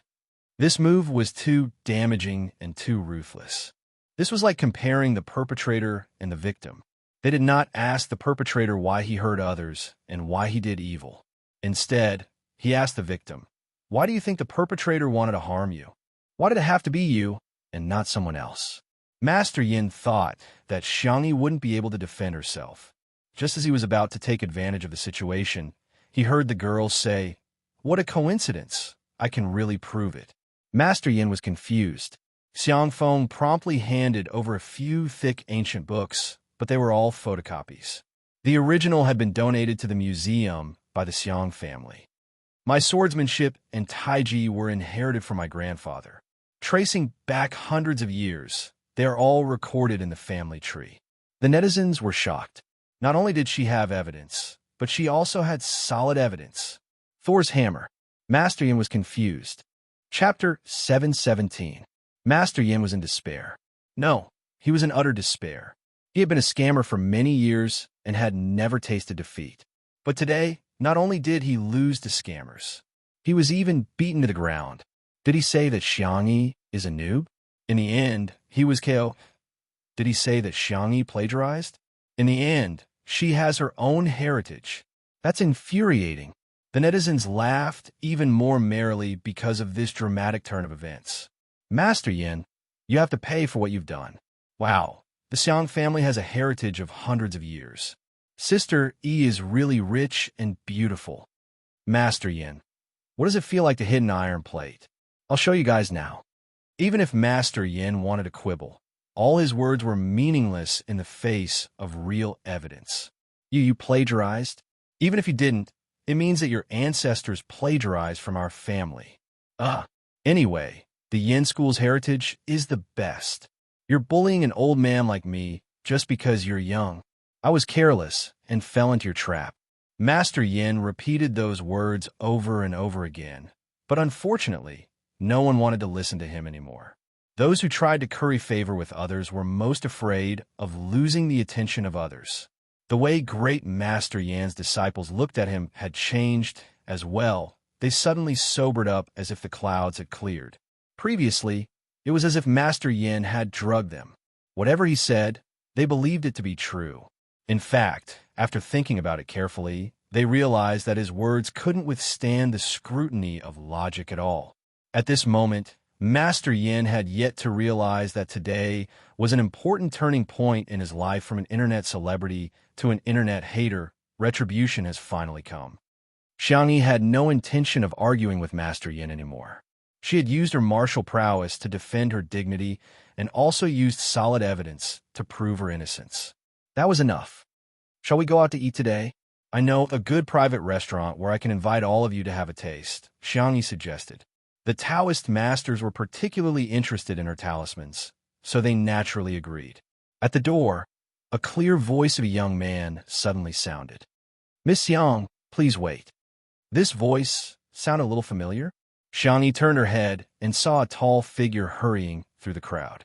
It was a young man of about 17 or 18 years old. He was wearing a clean navy blue training suit with a long sword on his back. He had delicate facial features and fair skin. His expression was gentle and shy. Xiangyi recognized him. Xu Xinglan. Speaking of which, the two families could be considered old friends. The Xiang clan had practiced medicine for many generations and had also passed down sword manuals, fist techniques, and the like, but most of them were used to strengthen the body. The Xu clan was different. Basically, the entire clan was a martial arts fanatic. In ancient times, they had founded a sect, and now they had opened a martial arts dojo. Xiangyi and Xu Xinglan had met a few times, and he didn't talk much. At most, he would say a few words about swordsmanship. "Hello, Miss Xiang." Xu Xinglan cautiously nodded her head in greeting and cupped her fists towards Xiangyi. "Es long time no see. Sorry for offending you. Can I have a match with you?" The young man's eyes were full of bright light. Shi Sui squinted slightly and decided not to make a move for the time being. However, the audience in the live stream got excited. "I can do this, brother." He stutters nervously when he speaks. I'm dead." You women have double standards. Luning stutters too. Why isn't anyone praising him? Such a cute brother. Sister E is going to beat him to tears. Hurry up. Chapter 718. Are you the devil? There was a huge increase in traffic to Xingqin's live stream, and the comment section of the live stream was extremely lively. However, the online traffic of Pianyu's live stream dropped again and again. No one wanted to see Master Yin quibble in a pathetic state. Since Pianyu had signed a contract with Master Yin, the cameras were all facing him. What the netizens wanted to see was the battle between Xiangyi and Xu Xinglan. Hence, the heartless netizens began to download Xingqin's live stream on the spot, contributing another batch of users to Xingqin's live stream. Competition? Xiangyi asked in bewilderment. You should look for a professional then. She was just an amateur with mediocre skills. It was no exaggeration to say that Xu Xinglan had been practicing swordsmanship since he was a child. If there were standards for swordsmanship like other sports, he would definitely be a national team player. Xu Xinglan was speechless. Miss Xiang, do you have a serious misunderstanding about me? I've seen the video of you subduing Feng Shan. You're very impressive. Stabbing a wooden sword into a snake's body was something that anyone who practiced swordsmanship for years could do. However, piercing a tree trunk was not something that ordinary people could do. Xiangyi said, well, I just used a little bit of force. If you're interested, I can teach you how to exert force. The young man was stunned. She actually wants to teach me such a powerful technique so casually? Xu Xinglan immediately felt ashamed. His family had taught him since he was a child that swordsmanship was not to be taught to outsiders, and all the opponents he encountered also abided by this principle. He finally understood how narrow-minded he and those people were. Miss Xiang's mindset is extraordinary. Please agree to my request. The young man's fingertips trembled slightly, and he said in an embarrassed but firm tone, please. He bowed to Xiangyi. Everyone thought, wow, this young man is quite persistent. Xiangyi's cherry lips moved, but she really couldn't bring herself to turn him down. She said helplessly, okay, Shall we begin now? Shu Xinglan's eyes lit up, and he nodded vigorously. Xiangyi, my little friend, I'll lend you my sword. The enthusiastic Rendaoist took out his peachwood sword and tossed it to Xiangyi. The girl casually caught it. Shu Xinglan also took out his sword. Whenever he went out, he would use a wooden sword due to the ban on weapons. The people of the Shu family loved swords to the point that they treated their swords as their wives. Therefore, even if it was a wooden sword, the scabbard was incomparably exquisite and gorgeous. The young man slowly pulled out his sword. There were patterns engraved on the blade of the sword. They were all personally carved by him using a carving knife. Please enlighten me. You flatter me. Viewers in the live stream. Oh my God, I feel like my brother is an expert. His aura is completely different from that of Master Yin. Brother's sword is so beautiful. You want to snatch your brother's sword away? Watch him get angry and cry. Little brother seems to be a sword cultivator from a Xianxia novel. And sister E, she's so cool and beautiful when she's holding the sword. The two exchanged a few pleasantries, and without wasting any more words, they began to exchange blows. Bang! Crack! The wooden swords clashed, producing a sound that made people's hearts jump. The two silhouettes were light and agile. They moved so quickly that the camera could barely capture them. From time to time, after images would appear. Not far away, the person in charge of DNU broadcasting sneered. What's so interesting about a martial arts competition? Everyone must have run away by now. The assistant at the side said shakily, I just looked at their data. Not only did they not run away, there are even more people. The person in charge was speechless. Are netizens' preferences so unpredictable these days? All of a sudden, with a loud clang, a wooden sword fell to the ground and broke. Chapter 719. For a moment, everyone's attention was drawn to the scene. Xiangyi stared blankly at the broken sword on the ground and pursed her lips. The two of them were too fast. At this time, the camera happened to focus on Xiangyi's back, creating a blind spot. The audience couldn't see clearly at all and were all asking questions. Whose sword is broken? The room was extremely quiet. A moment later, a small sob sounded in everyone's ears. This voice was the camera panned and landed on Shu Xinglan. Everyone could see his expression clearly. The fair and delicate youth clenched his fists tightly. There was nothing in his hands at this time. The youth's beautiful eyes were red and misty, but he stubbornly held back his tears. He was really too pitiful. Everyone. Shu Xinglan's sword was broken. Xiangyi looked at him and blamed herself. I am sorry. I didn't do it on purpose. I was too strong. I didn't expect you to. Her words came to an abrupt end. Obviously, the girl realized that what she was about to say was inappropriate. However, this had the opposite effect. Shu Xinglan's clear eyes became even redder. His thin shoulders couldn't help but tremble slightly. He bit his lip hard. He had lost, and he had lost so quickly. He had practiced swordsmanship for decades, but in front of Xiangyi, he couldn't even last 20 moves. For the first time, Shu Xinglan began to doubt himself. Was he really talented in swordsmanship? Was he really capable? Could he really continue? Xiangyi blamed herself. She thought that she would lose, so she wanted to give it her all and leave no regrets. But she didn't expect her brother was a little weak. At first, she was just testing him. Later, she tried to counterattack. She didn't expect that she would accidentally, then he would win. Secondly, she accidentally broke her brother's sword. She heard that the Shu family treated their swords as their wives. This was practically the hatred of killing one's wife. If she had known, she would have gone easy on him. I was just lucky just now. Xiangyi tried to salvage the situation. Why don't we do it again? This time, she would definitely use 50%. No, 10% of her strength. She originally thought that Shu Xinglan would readily agree, but she didn't expect that the youth would act as if he had been greatly insulted. His voice was tinged with an aggrieved sob. There's no need. You win. Tears quickly gathered in his eyes. The young man, who had never cried no matter how hard he trained with the sword since he was young, suddenly shed a large tear. I lost. Xiangyi panicked. Why was she crying? In the live stream, countless sisters were screaming, "Aw, Sister E, well done. He's really crying now." When I see a girl crying, I want to hand her a tissue. When I see my brother crying, my heart itches. I want him to cry even harder. Doghead. Little brother, I can take this crying tone. I'm sure it'll sound great on the balcony, in the study, and in the kitchen. After Xu Xinglan admitted defeat, his emotions completely collapsed. His entire person was on the verge of collapse, as if he would fall to the ground at any moment. Xiangyi hurriedly touched her pocket. Fortunately, she had brought a lot of sweets to coax Shiryu. Just as she was about to give them to Xu Xinglan, her small hand was suddenly wrapped by a pair of large hands. In the next second, his fair and well-defined fingers slowly took the sweets from her hand, and at the same time, gently rubbed the girl's soft palm.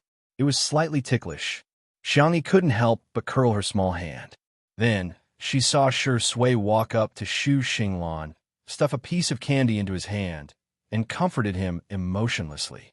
"Be good, don't cry, Xiangyi." It seemed like something was not quite right. Chapter 720. The girl wasn't the only one who found this scene strange. Shi Sui's words instantly caused an uproar in the live streaming room. "Huh? Shirindi, there's something wrong with you." Black-bellied best actor, ex-pitiful sword cultivator, DBQ, I can do it again. Although I know this the asterisk MN man is jealous and doesn't want Sistery to give him candies, I still feel like I've bumped into him. Xu Xinglan looked away and said stubbornly, "I don't need anyone's pity." If his voice had not been sobbing, perhaps this sentence would have been more convincing. Shi Sui said indifferently, "Why should I pity you? Do you think Sister E is also very pitiful?" Xu Xinglan subconsciously retorted, "I didn't. In my eyes, you're Sister Yi's opponent, an opponent worthy of respect. Victory and defeat are common occurrences. Why should we be bothered by temporary gains and losses?" And in Xu Xinglan's eyes, the man in front of him was handsome, noble, cultured, and elegant. His temperament was as warm as the spring breeze in March. Every word he said seemed to touch the bottom of his heart. This brother was such a nice person.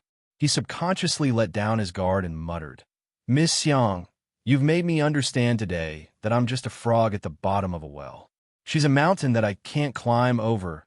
What was even more terrifying than the attack was the dimensional reduction attack.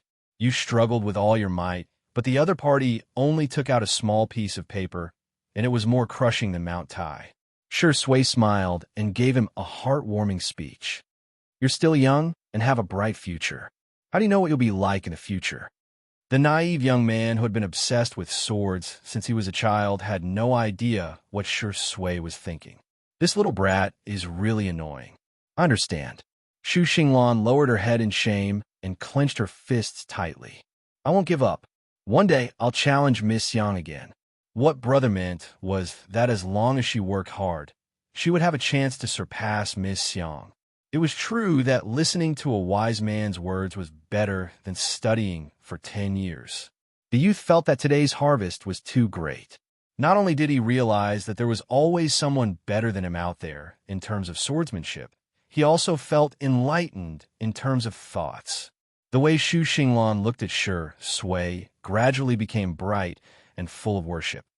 "That, your sword." Xiangyi picked up the broken sword and said apologetically, "I'm sorry. How about I give you a wife?" Shi Sui was confused. Everyone, question mark. "Sister E, what kind of dangerous statement is this?" "Zai Zai, Mommy won't allow you to two-time." No. So, is Sister E planning to compensate her brother with herself or Shirindi? "Little brother, only children make choices. I want them all." The live stream room was bustling with activity, and the number of views was breaking records. Someone edited the video of the battle between Xiangyi and Xu Xinglan and named it Contemporary Swordsman Online Battle. It instantly became popular and received more than 100,000 likes. In addition, the interactive clips of Xiangyi x Xu Xinglan and Shi Sui x Xu Xinglan also became popular. There were now 2 more evil cult couples at the martial arts center. Xu Xinglan said embarrassedly, "It's all right, I'm not as skilled as her." "How can that do?" "You have to compensate her." Xu Xinglan pursed her lips and said, "If Miss Xiang insists on compensating, then—" Someone shouted, "Compensate me with a husband." Everyone burst into laughter. Xu Xinglan's face turned red, and she waved her hands repeatedly. No, no, no. Chapter 721. Someone continued to kick up a fuss. Sister Yi, compensate him with Shi Sui. With a sullen face, Xiangyi grabbed Shi Sui's hand and said fiercely, "No, he's mine." She looked especially adorable when she was being serious, and she instantly won the hearts of her fans. Kawaii. My daughter is so kawaii. Hey, she's declaring her sovereignty. She's the domineering Xiang Yi today.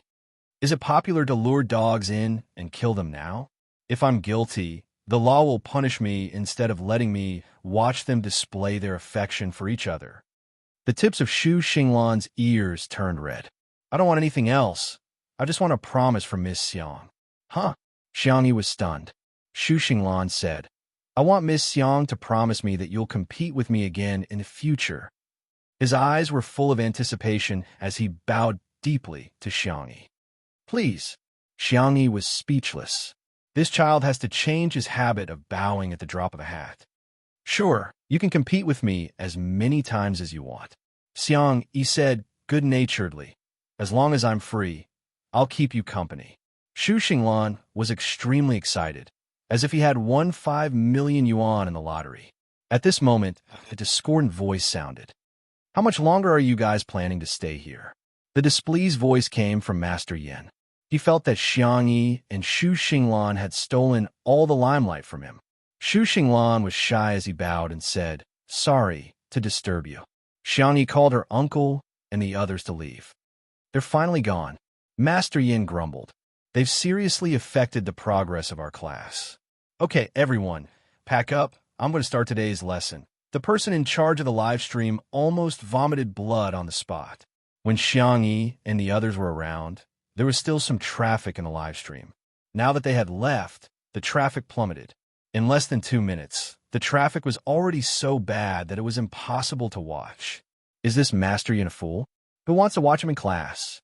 Everyone wanted to watch Xiangyi and Shi Sui. However, it was too late.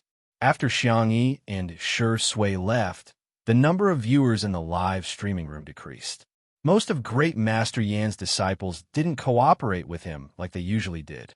Instead, they looked at each other and exchanged glances.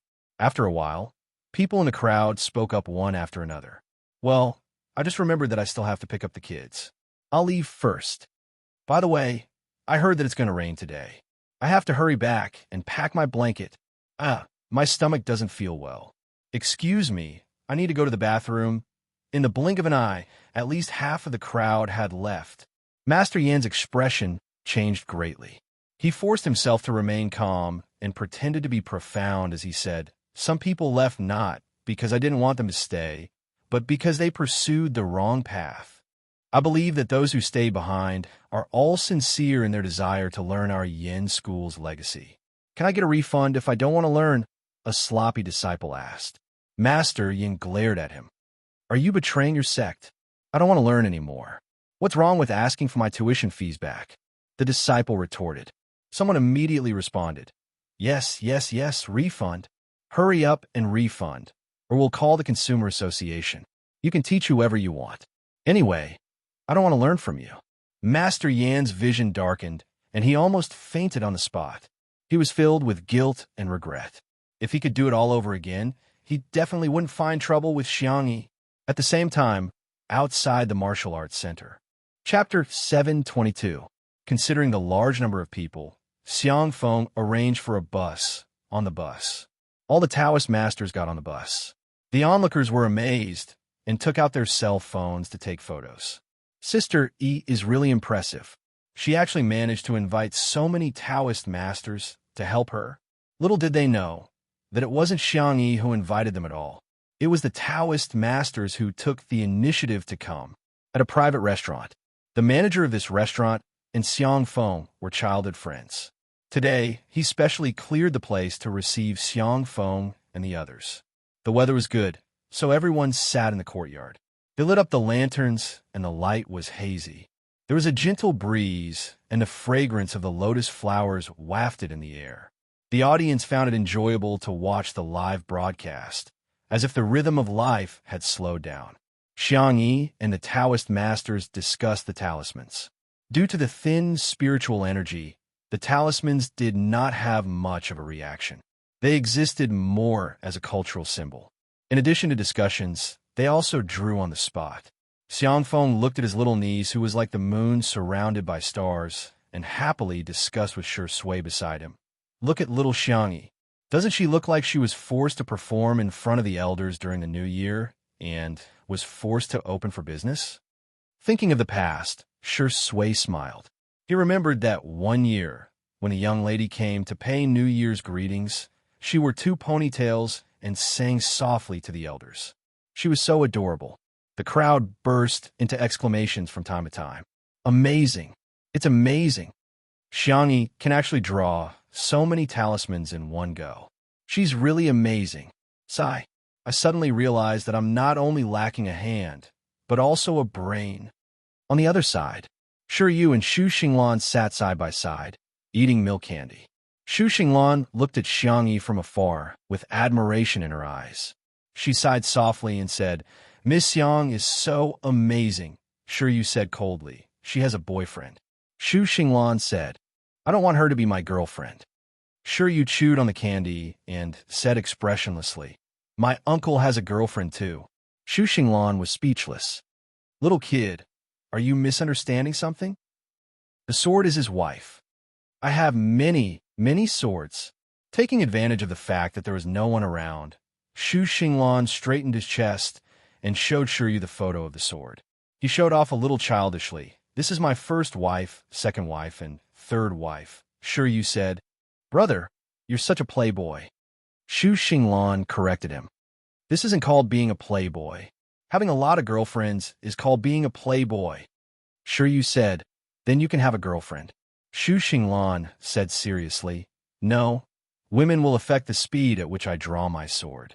The conversation between the adult and the child was completely recorded by the camera. In the live stream, everyone was amused by Xu Xinglan's words. Ha, so his wife is a sword. Let the 2 little brothers keep chatting. I won't be annoyed, even if I watch it for a day. What the F***CK? Women can affect the speed at which I draw my sword. Brother, you're destined to be alone for the rest of your life. At this moment, the store manager came over to apologize to Xiangfeng. I'm sorry, there are 2 chefs on break today. Plus, we have a lot of customers here, so the kitchen can't handle it all. It might take a little longer to serve the dishes. Are you sure, chef? A voice as gentle as the sound of nature rang out. The store manager replied without hesitation. Of course, we're short of one, but it's not easy to find one. I happen to know how to cook a little. The store manager turned his head and made eye contact with Xiangyi. He didn't watch the live stream and was extremely surprised at this moment. Miss Xiang, you actually know how to cook? Chapter 723. He had heard of the Xiang family's tradition of doting on their daughters. Shouldn't the little girl who's the apple of their eye be pampered and live a pampered life? Xiangyi smiled and said, it's just a hobby of mine, so I spent some time studying it. The pop-up comments in a live stream were neat and tidy. It's nothing, sister. He only knows how to cook a little. The store manager said cautiously. Then, I'll have to trouble you, Miss Xiang. He looked at Xiangfeng, afraid that his friend would disagree. To his surprise, Xiangfeng's eyes lit up and he exclaimed, Little Xiangyi, I want to eat fried chicken. The store manager was speechless. Could it be that the rumors are false? Okay. The young lady was very polite and courteous. After greeting Taoist Run and the others, she went to the kitchen. In the kitchen, the head chef was giving instructions to the chefs under him. Due to the lack of manpower, the kitchen was a little chaotic at this moment. When he saw Xiangyi coming in and heard that she was going to cook, the head chef immediately flew into a rage. However, he couldn't flare up because of the live stream. Miss Xiang, right? I'm sorry, but there's a lot of smoke in our kitchen. I don't want to dirty your clothes. Please wait outside for a moment. The cold dishes will be served soon. Xiangyi said warmly, I see that you guys are too busy. Is there anything I can help you with? I can even cut and stir-fry vegetables. The head chef was full of disdain. This female celebrity probably only knows how to cook tomato, scrambled eggs, or something. She just has to show off on the live stream. My kitchen is not for people like her to gain fame. When he spoke again, the head chef inevitably said in a sarcastic tone, "We don't have enough manpower. At most, the dishes will be served a little slower, but if Miss Xiang scalds your hands and scalds your face, we can't afford to take responsibility." Xiangyi blinked. She wasn't someone who didn't know the ways of the world. On the contrary, she had seen countless people of all shapes and sizes in the world she transmigrated to. She just couldn't be bothered to socialize. Sensing the other party's resistance, Xiang Yi did not intend to persuade him. Her deer-like eyes looked around and landed on a deserted area. "Can I borrow the kitchen utensils over there?" She was referring to the workstations of the two chefs who were on leave. They had stoves, pots, and ovens. The head chef said impatiently, "Since Miss Xiang insists, I have nothing else to say. You can use any ingredients and condiments you want. I just hope that Miss Xiang will pay attention to your safety and avoid any accidents in the kitchen." Xiangyi nodded calmly and walked to the workbench to familiarize herself with the kitchen utensils. The head chef looked over and saw her tossing the pot and shaking the ladle. He complained softly, "You're just putting on an act, not to mention the others. Just those few pots alone, the lightest one was 3 to 6 caddies, while the biggest one was over 10 caddies. This was just the quality of an empty wok. After adding the ingredients, the weight would increase. Moreover, there was also a method called tossing the pot, which was usually done with one hand. A normal person's dominant hand was their left hand. An ordinary person's wrist would feel sore just by holding it, not to mention tossing it frequently. She was such a delicate and weak little girl. With her slender arms, wouldn't her arms break if she were to toss the pot? Huh! The head chef lowered his head and busied himself with the dishes. When he finally finished preparing the cold dishes, he instructed the kitchen staff to serve the dishes and inadvertently glanced at Xiangyi. In an instant, he was dumbfounded. Who could tell him why that young lady tossed the ladle so easily and casually? Moreover, she used the biggest and heaviest pot. Chapter 724. The head chef wasn't the only one who was dumbfounded. The others were also dumbfounded. "Oh my God, this girl is too strong. How did she manage to cook so many dishes in the blink of an eye? Why does it feel like she's more efficient than the few of us combined?" The head chef's expression changed, and he became gloomy. He was originally the sous chef of a 5-star hotel, but he was poached by the manager of this private restaurant. The benefits he received were very good. Over time, he couldn't help but become a little lazy. For example, his cooking speed had dropped a lot. Fortunately, there weren't many people in the private restaurant, so it wasn't obvious. Now that he had Xiangyi, in comparison, he seemed too slow. The audience watching the live stream also noticed it. "Damn, is Sistery an octopus? She's so fast. She's really good at planning. Damn it, if I had such a brain, would I still fail my math exam? Do you guys feel that the other chefs are cooking so slowly?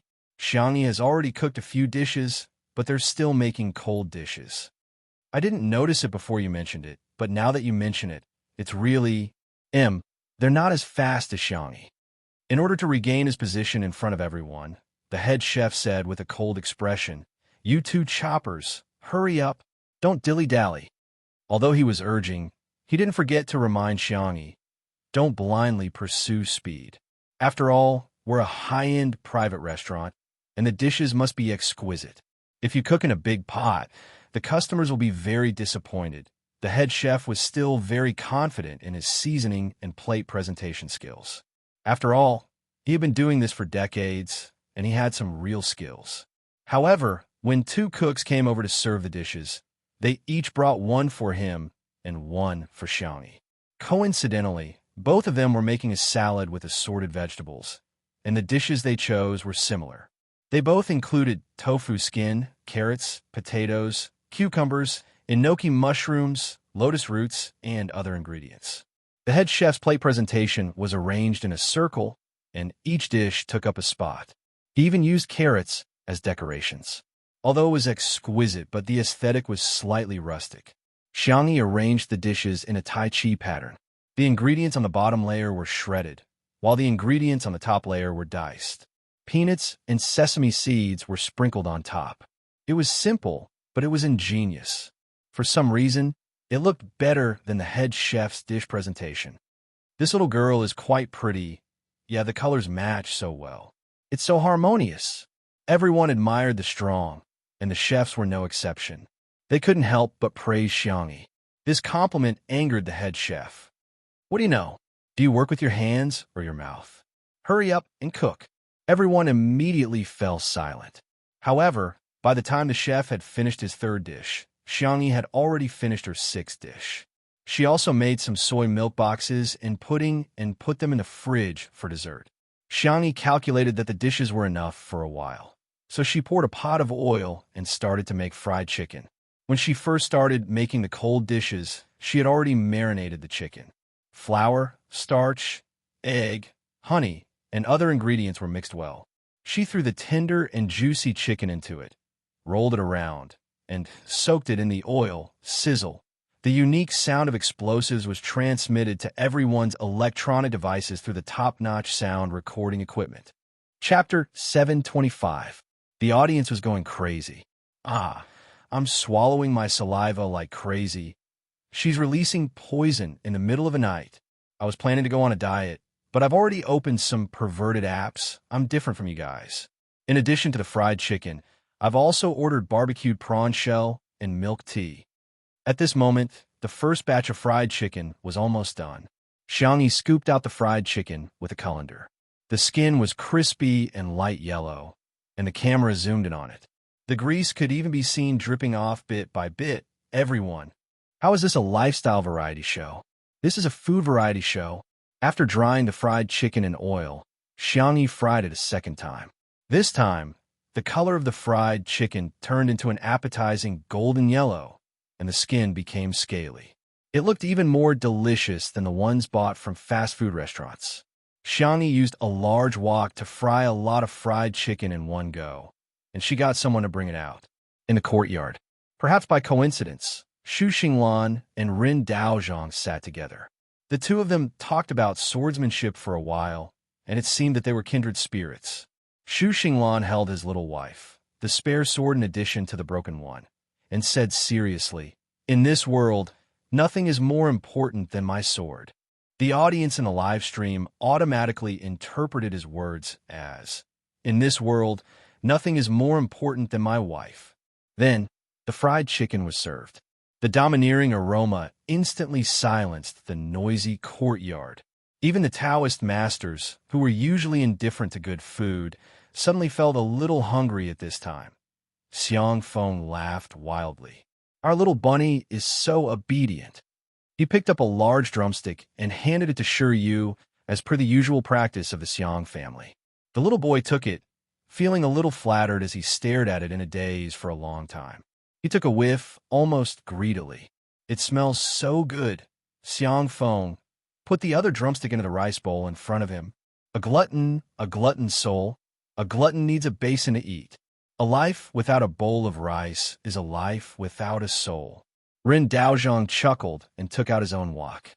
The two of them looked into each other's eyes, and suddenly there was a feeling of a hero cherishing another hero. My brother is steady. He's comparable to my third son. So there are people in this world who have the same thoughts as me. He was not alone in this Tao. As for Xu Xinglan, the hand that was holding the sword couldn't help but tremble slightly. Damn it. Why is Ms. Xiang's fried chicken so tempting people to commit crimes? In particular, Xiang Feng, who was sitting at the same table, had already begun to eat heartily. A certain domineering CEO had no care for his image. His mouth was wide open, and with one bite, half a drumstick was gone. Crack! Under the crispy skin was the tender and juicy chicken meat. The combination of the two created a simple little happiness. Xiangyi also used the condiments in the kitchen to prepare ketchup, honey mustard, sweet and spicy sauce, sweet and sour sauce, garlic sauce, and several other sauces to satisfy everyone's needs to the greatest extent. The piping hot fried chicken dipped in sauce really tasted amazing. Even if it was junk food, he would accept it. How could delicious junk food be called junk food? It was called happiness. Xu Xinglan desperately used all his self-control to resist the temptation of the fried chicken. However, the ice coke that Xiangyi brought over was the last straw that broke the camel's back. The young man couldn't hold it in anymore. He subconsciously let go of his sword and grabbed a chicken wing. Ow! Chapter 726. The young man's concubine fell to the ground. The people at the same table looked at him in surprise. This kid, didn't he just say that swords are the most important thing? Xu Xinglan's five senses were all focused on the fried chicken. The young man's eyes went from shock to daze. The crispy skin, tender meat, and hot fried chicken paired with cold cola were so delicious that it made him want to swallow his tongue. There was actually something in this world that was more blissful than collecting wives. Xu Xinglan felt as if a mysterious door had opened in front of him. The netizens also saw the process of him smelling good and smiled. Brother has vividly shown us what it means to go from resistance to surrender. Xu Xinglan. I didn't want to eat and drink. She gave me too much. Are you sword cultivators all so casual about throwing your wife away, just like that? This is simply abandoning his wife and child. Sigh. Is this the distortion of human nature or the decay of morals? The lights were gentle, and the courtyard was filled with a fragrant aroma. The bluestone tiles in the courtyard were as clear as water. Occasionally, the wind would blow and blow a few petals off the trees. Even if they fell into the vegetables, it didn't dampen the mood. Xiangyi sipped her cola and secretly used a pair of tongs to pick up a piece of ice, but her wrist was grabbed by a pair of warm hands. Your period is coming soon, isn't it? Shui leaned against the back of the chair and bent his long legs lazily. Didn't Sister Yi say that ice is cold, so we should eat less? Xiangyi was a little guilty, but she was still stubborn. Chili is hot. I'll eat more spicy food later to neutralize it. Shui raised his eyebrows. Oh, he didn't say much and simply stared at Xiangyi with a faint smile. His entire silhouette seemed gentle under the light, but it couldn't hide his sharp and fierce aura. The ice melted slightly, and a few drops of water dripped into the small bucket. Sigh, this is the trouble of being in love, right? Xiangyi thought to herself. She felt that there was one more person controlling her now. The little girl reluctantly let go of his hand. I'll drink room temperature, she whispered, her voice a little muffled. Shui rubbed her little head and turned off their microphones. She leaned over to the girl's ear and whispered a few words. His hot breath lingered on the girl's milky white neck, and his thin lips were almost touching the girl's reddened collarbone. This scene was enough to make the untimely couple fans go crazy. I announced that they have consummated their marriage. It's born. It's a big fat boy. Bullshaster's tea, I was there. She's clearly a cute little girl. Help! The fans have turned into idiots and are showing signs of spreading from person to person. No one knew what Shui said, but Xiangyi blushed from her collarbone to the tips of her ears. Once the distance between them was increased, the young girl's soft white fingertips lightly pinched his ears twice. It was so hot. Shui's words kept repeating in her mind. Xiangyi felt sweet, but she was so shy. The uncle next door suddenly said mysteriously, "Does everyone know that if you eat fried food often, your face will get pimples?" Perhaps because he was too serious, everyone at the table subconsciously became serious as well. Pimples. Shut up. Blisters from excessive heat. Even the viewers in the live stream curiously joined in on the speculation. All of their curiosity was piqued. Xiang Feng let out a cheerful squawk. Of course it's a smile. Ha ha ha. Everyone was speechless. Seems like there's nothing wrong with it. Chapter 727. Today's live broadcast ended amidst laughter and cheers. The Taoist masters had their wishes fulfilled. After dinner, they bid farewell to Xiangyi one after another. Before leaving, Taoist Masterin specially added Xiangyi into their group chat. Dozens of added messages appeared on Xiangyi's phone. She accepted them one by one. Her phone buzzed for a long time before it returned to silence. She rubbed her sore eyes. After some treatment, her myopia had recovered, but it would still hurt after looking at electronic products for a long time. Don't rub it. Shui held her hand and pulled her into his arms. He gently massaged the little girl's temples with his fingers. Xiangyi closed her eyes and couldn't help but moan in pleasure. A certain best actor paused for a moment before returning to his normal pace. At the side, Xu Xinglan was still eating fried chicken. This child had eaten so much that her stomach was bloated.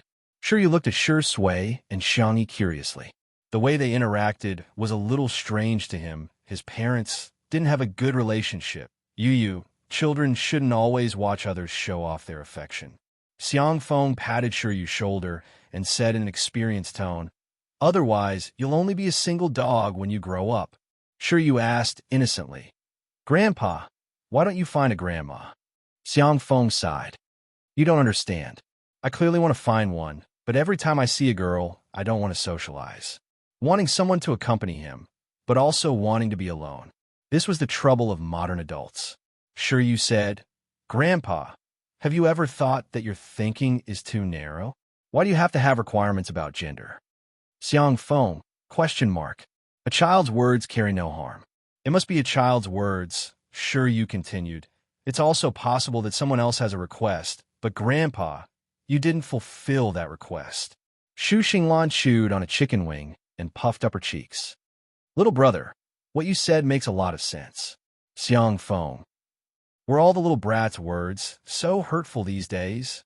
Every blade was stabbing into his heart. "Do you believe it? I'll spank you." Xiang Feng rolled up his sleeves angrily, but when he saw the muscles on Xu Xinglan's forearm, even though he was skinny, he looked strong. Xiang Feng silently pulled his sleeve back up. "Don't misunderstand. He wasn't a coward. Follow your heart and let nature take its course, understand?" The production team held a meeting, and after the meeting, Li Jinyu came to the courtyard with a small notebook and briefly told Shi Sui and Xiang Yi about the guests that weekend. "The two big names that we've invited this time were something that we've fought hard to get. One of them is a legendary singer, and the other is an international dubber. However, there are rumors that the two of them are not on good terms. This week's live stream might not be easy to do. I'll have a trouble sister, E and Daddy Sure." The two of them expressed their understanding. After talking about some topics related to the program, Li Jinyu looked at Xiang Feng. After all, Xiang Feng was the big boss of Xingchen Livestream and the biggest sponsor of Two Under One Roof. Li Jinyu felt the need to suck up to his boss. "President Xiang, do you have any objections?" Xiang Feng wiped his mouth and revealed the standard devilish smile of a domineering CEO. "Do you have enough money to spend?" Li Jinyu. "It's enough. With Sister E around, we save a lot of money. Save what money? Spend it. Don't come looking for me if you can't spend it all."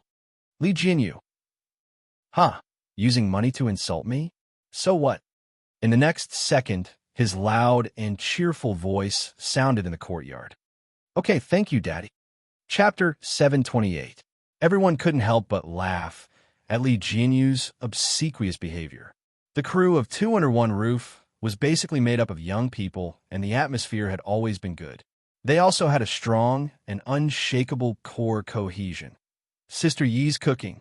Other variety shows had a lot of staff turnover, but the crew of Two Under One Roof almost never changed jobs. No one could poach them.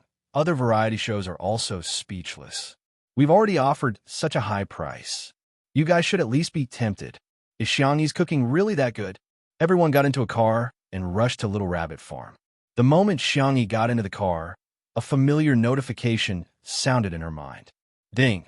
The girl raised her eyebrows and communicated with the system in her sea of consciousness. The little system had probably been holding back for too many days and finally couldn't help but issue a mission to Xiangyi. "Host, please conquer the male lead as soon as possible. Not only do you have to win his heart, but you also have to get his body." Due to the restrictions of the rules, after Xiangyi turned on the shielding mode, the system couldn't speak unless it issued a mission. Although that person had told it not to communicate too much with Xiangyi, it was really bored. Xiangyi was speechless. She increasingly suspected that the system wasn't very serious. In fact, she already had a guess in her mind, and Xiangyi felt that it was infinitely close to the truth. She lowered her long black eyelashes and asked, "If I can't complete it, will I be obliterated like Ling Yi?" Her soul, which was also her consciousness, would completely disappear. That was the cruelest punishment. The little system felt a little guilty. Did she find out something? However, the words it said were very official. Host, please take the conquering mission seriously and don't slack off. Xiangyi leaned against the back seat and said slowly, What should I do? I don't think I can do it. The little system subconsciously said, How can that be? According to the test, the male lead's affection for you has already reached 100%. Not to mention getting his body. He won't hesitate even if you ask him to cut his heart out. Sai, you don't understand. The girl's tone was downcast. I just can't get over the hurdle in my heart. Maybe his misogyny has infected me. What? Does the host have misogyny? The little system couldn't understand how Xiangyi got such a disease, but it was just a data flow after all, even though it had artificial intelligence. However, he was still not a real person. It believed Xiangyi's words. Then why don't I discuss it with the main system and give you another mission? The little system coughed.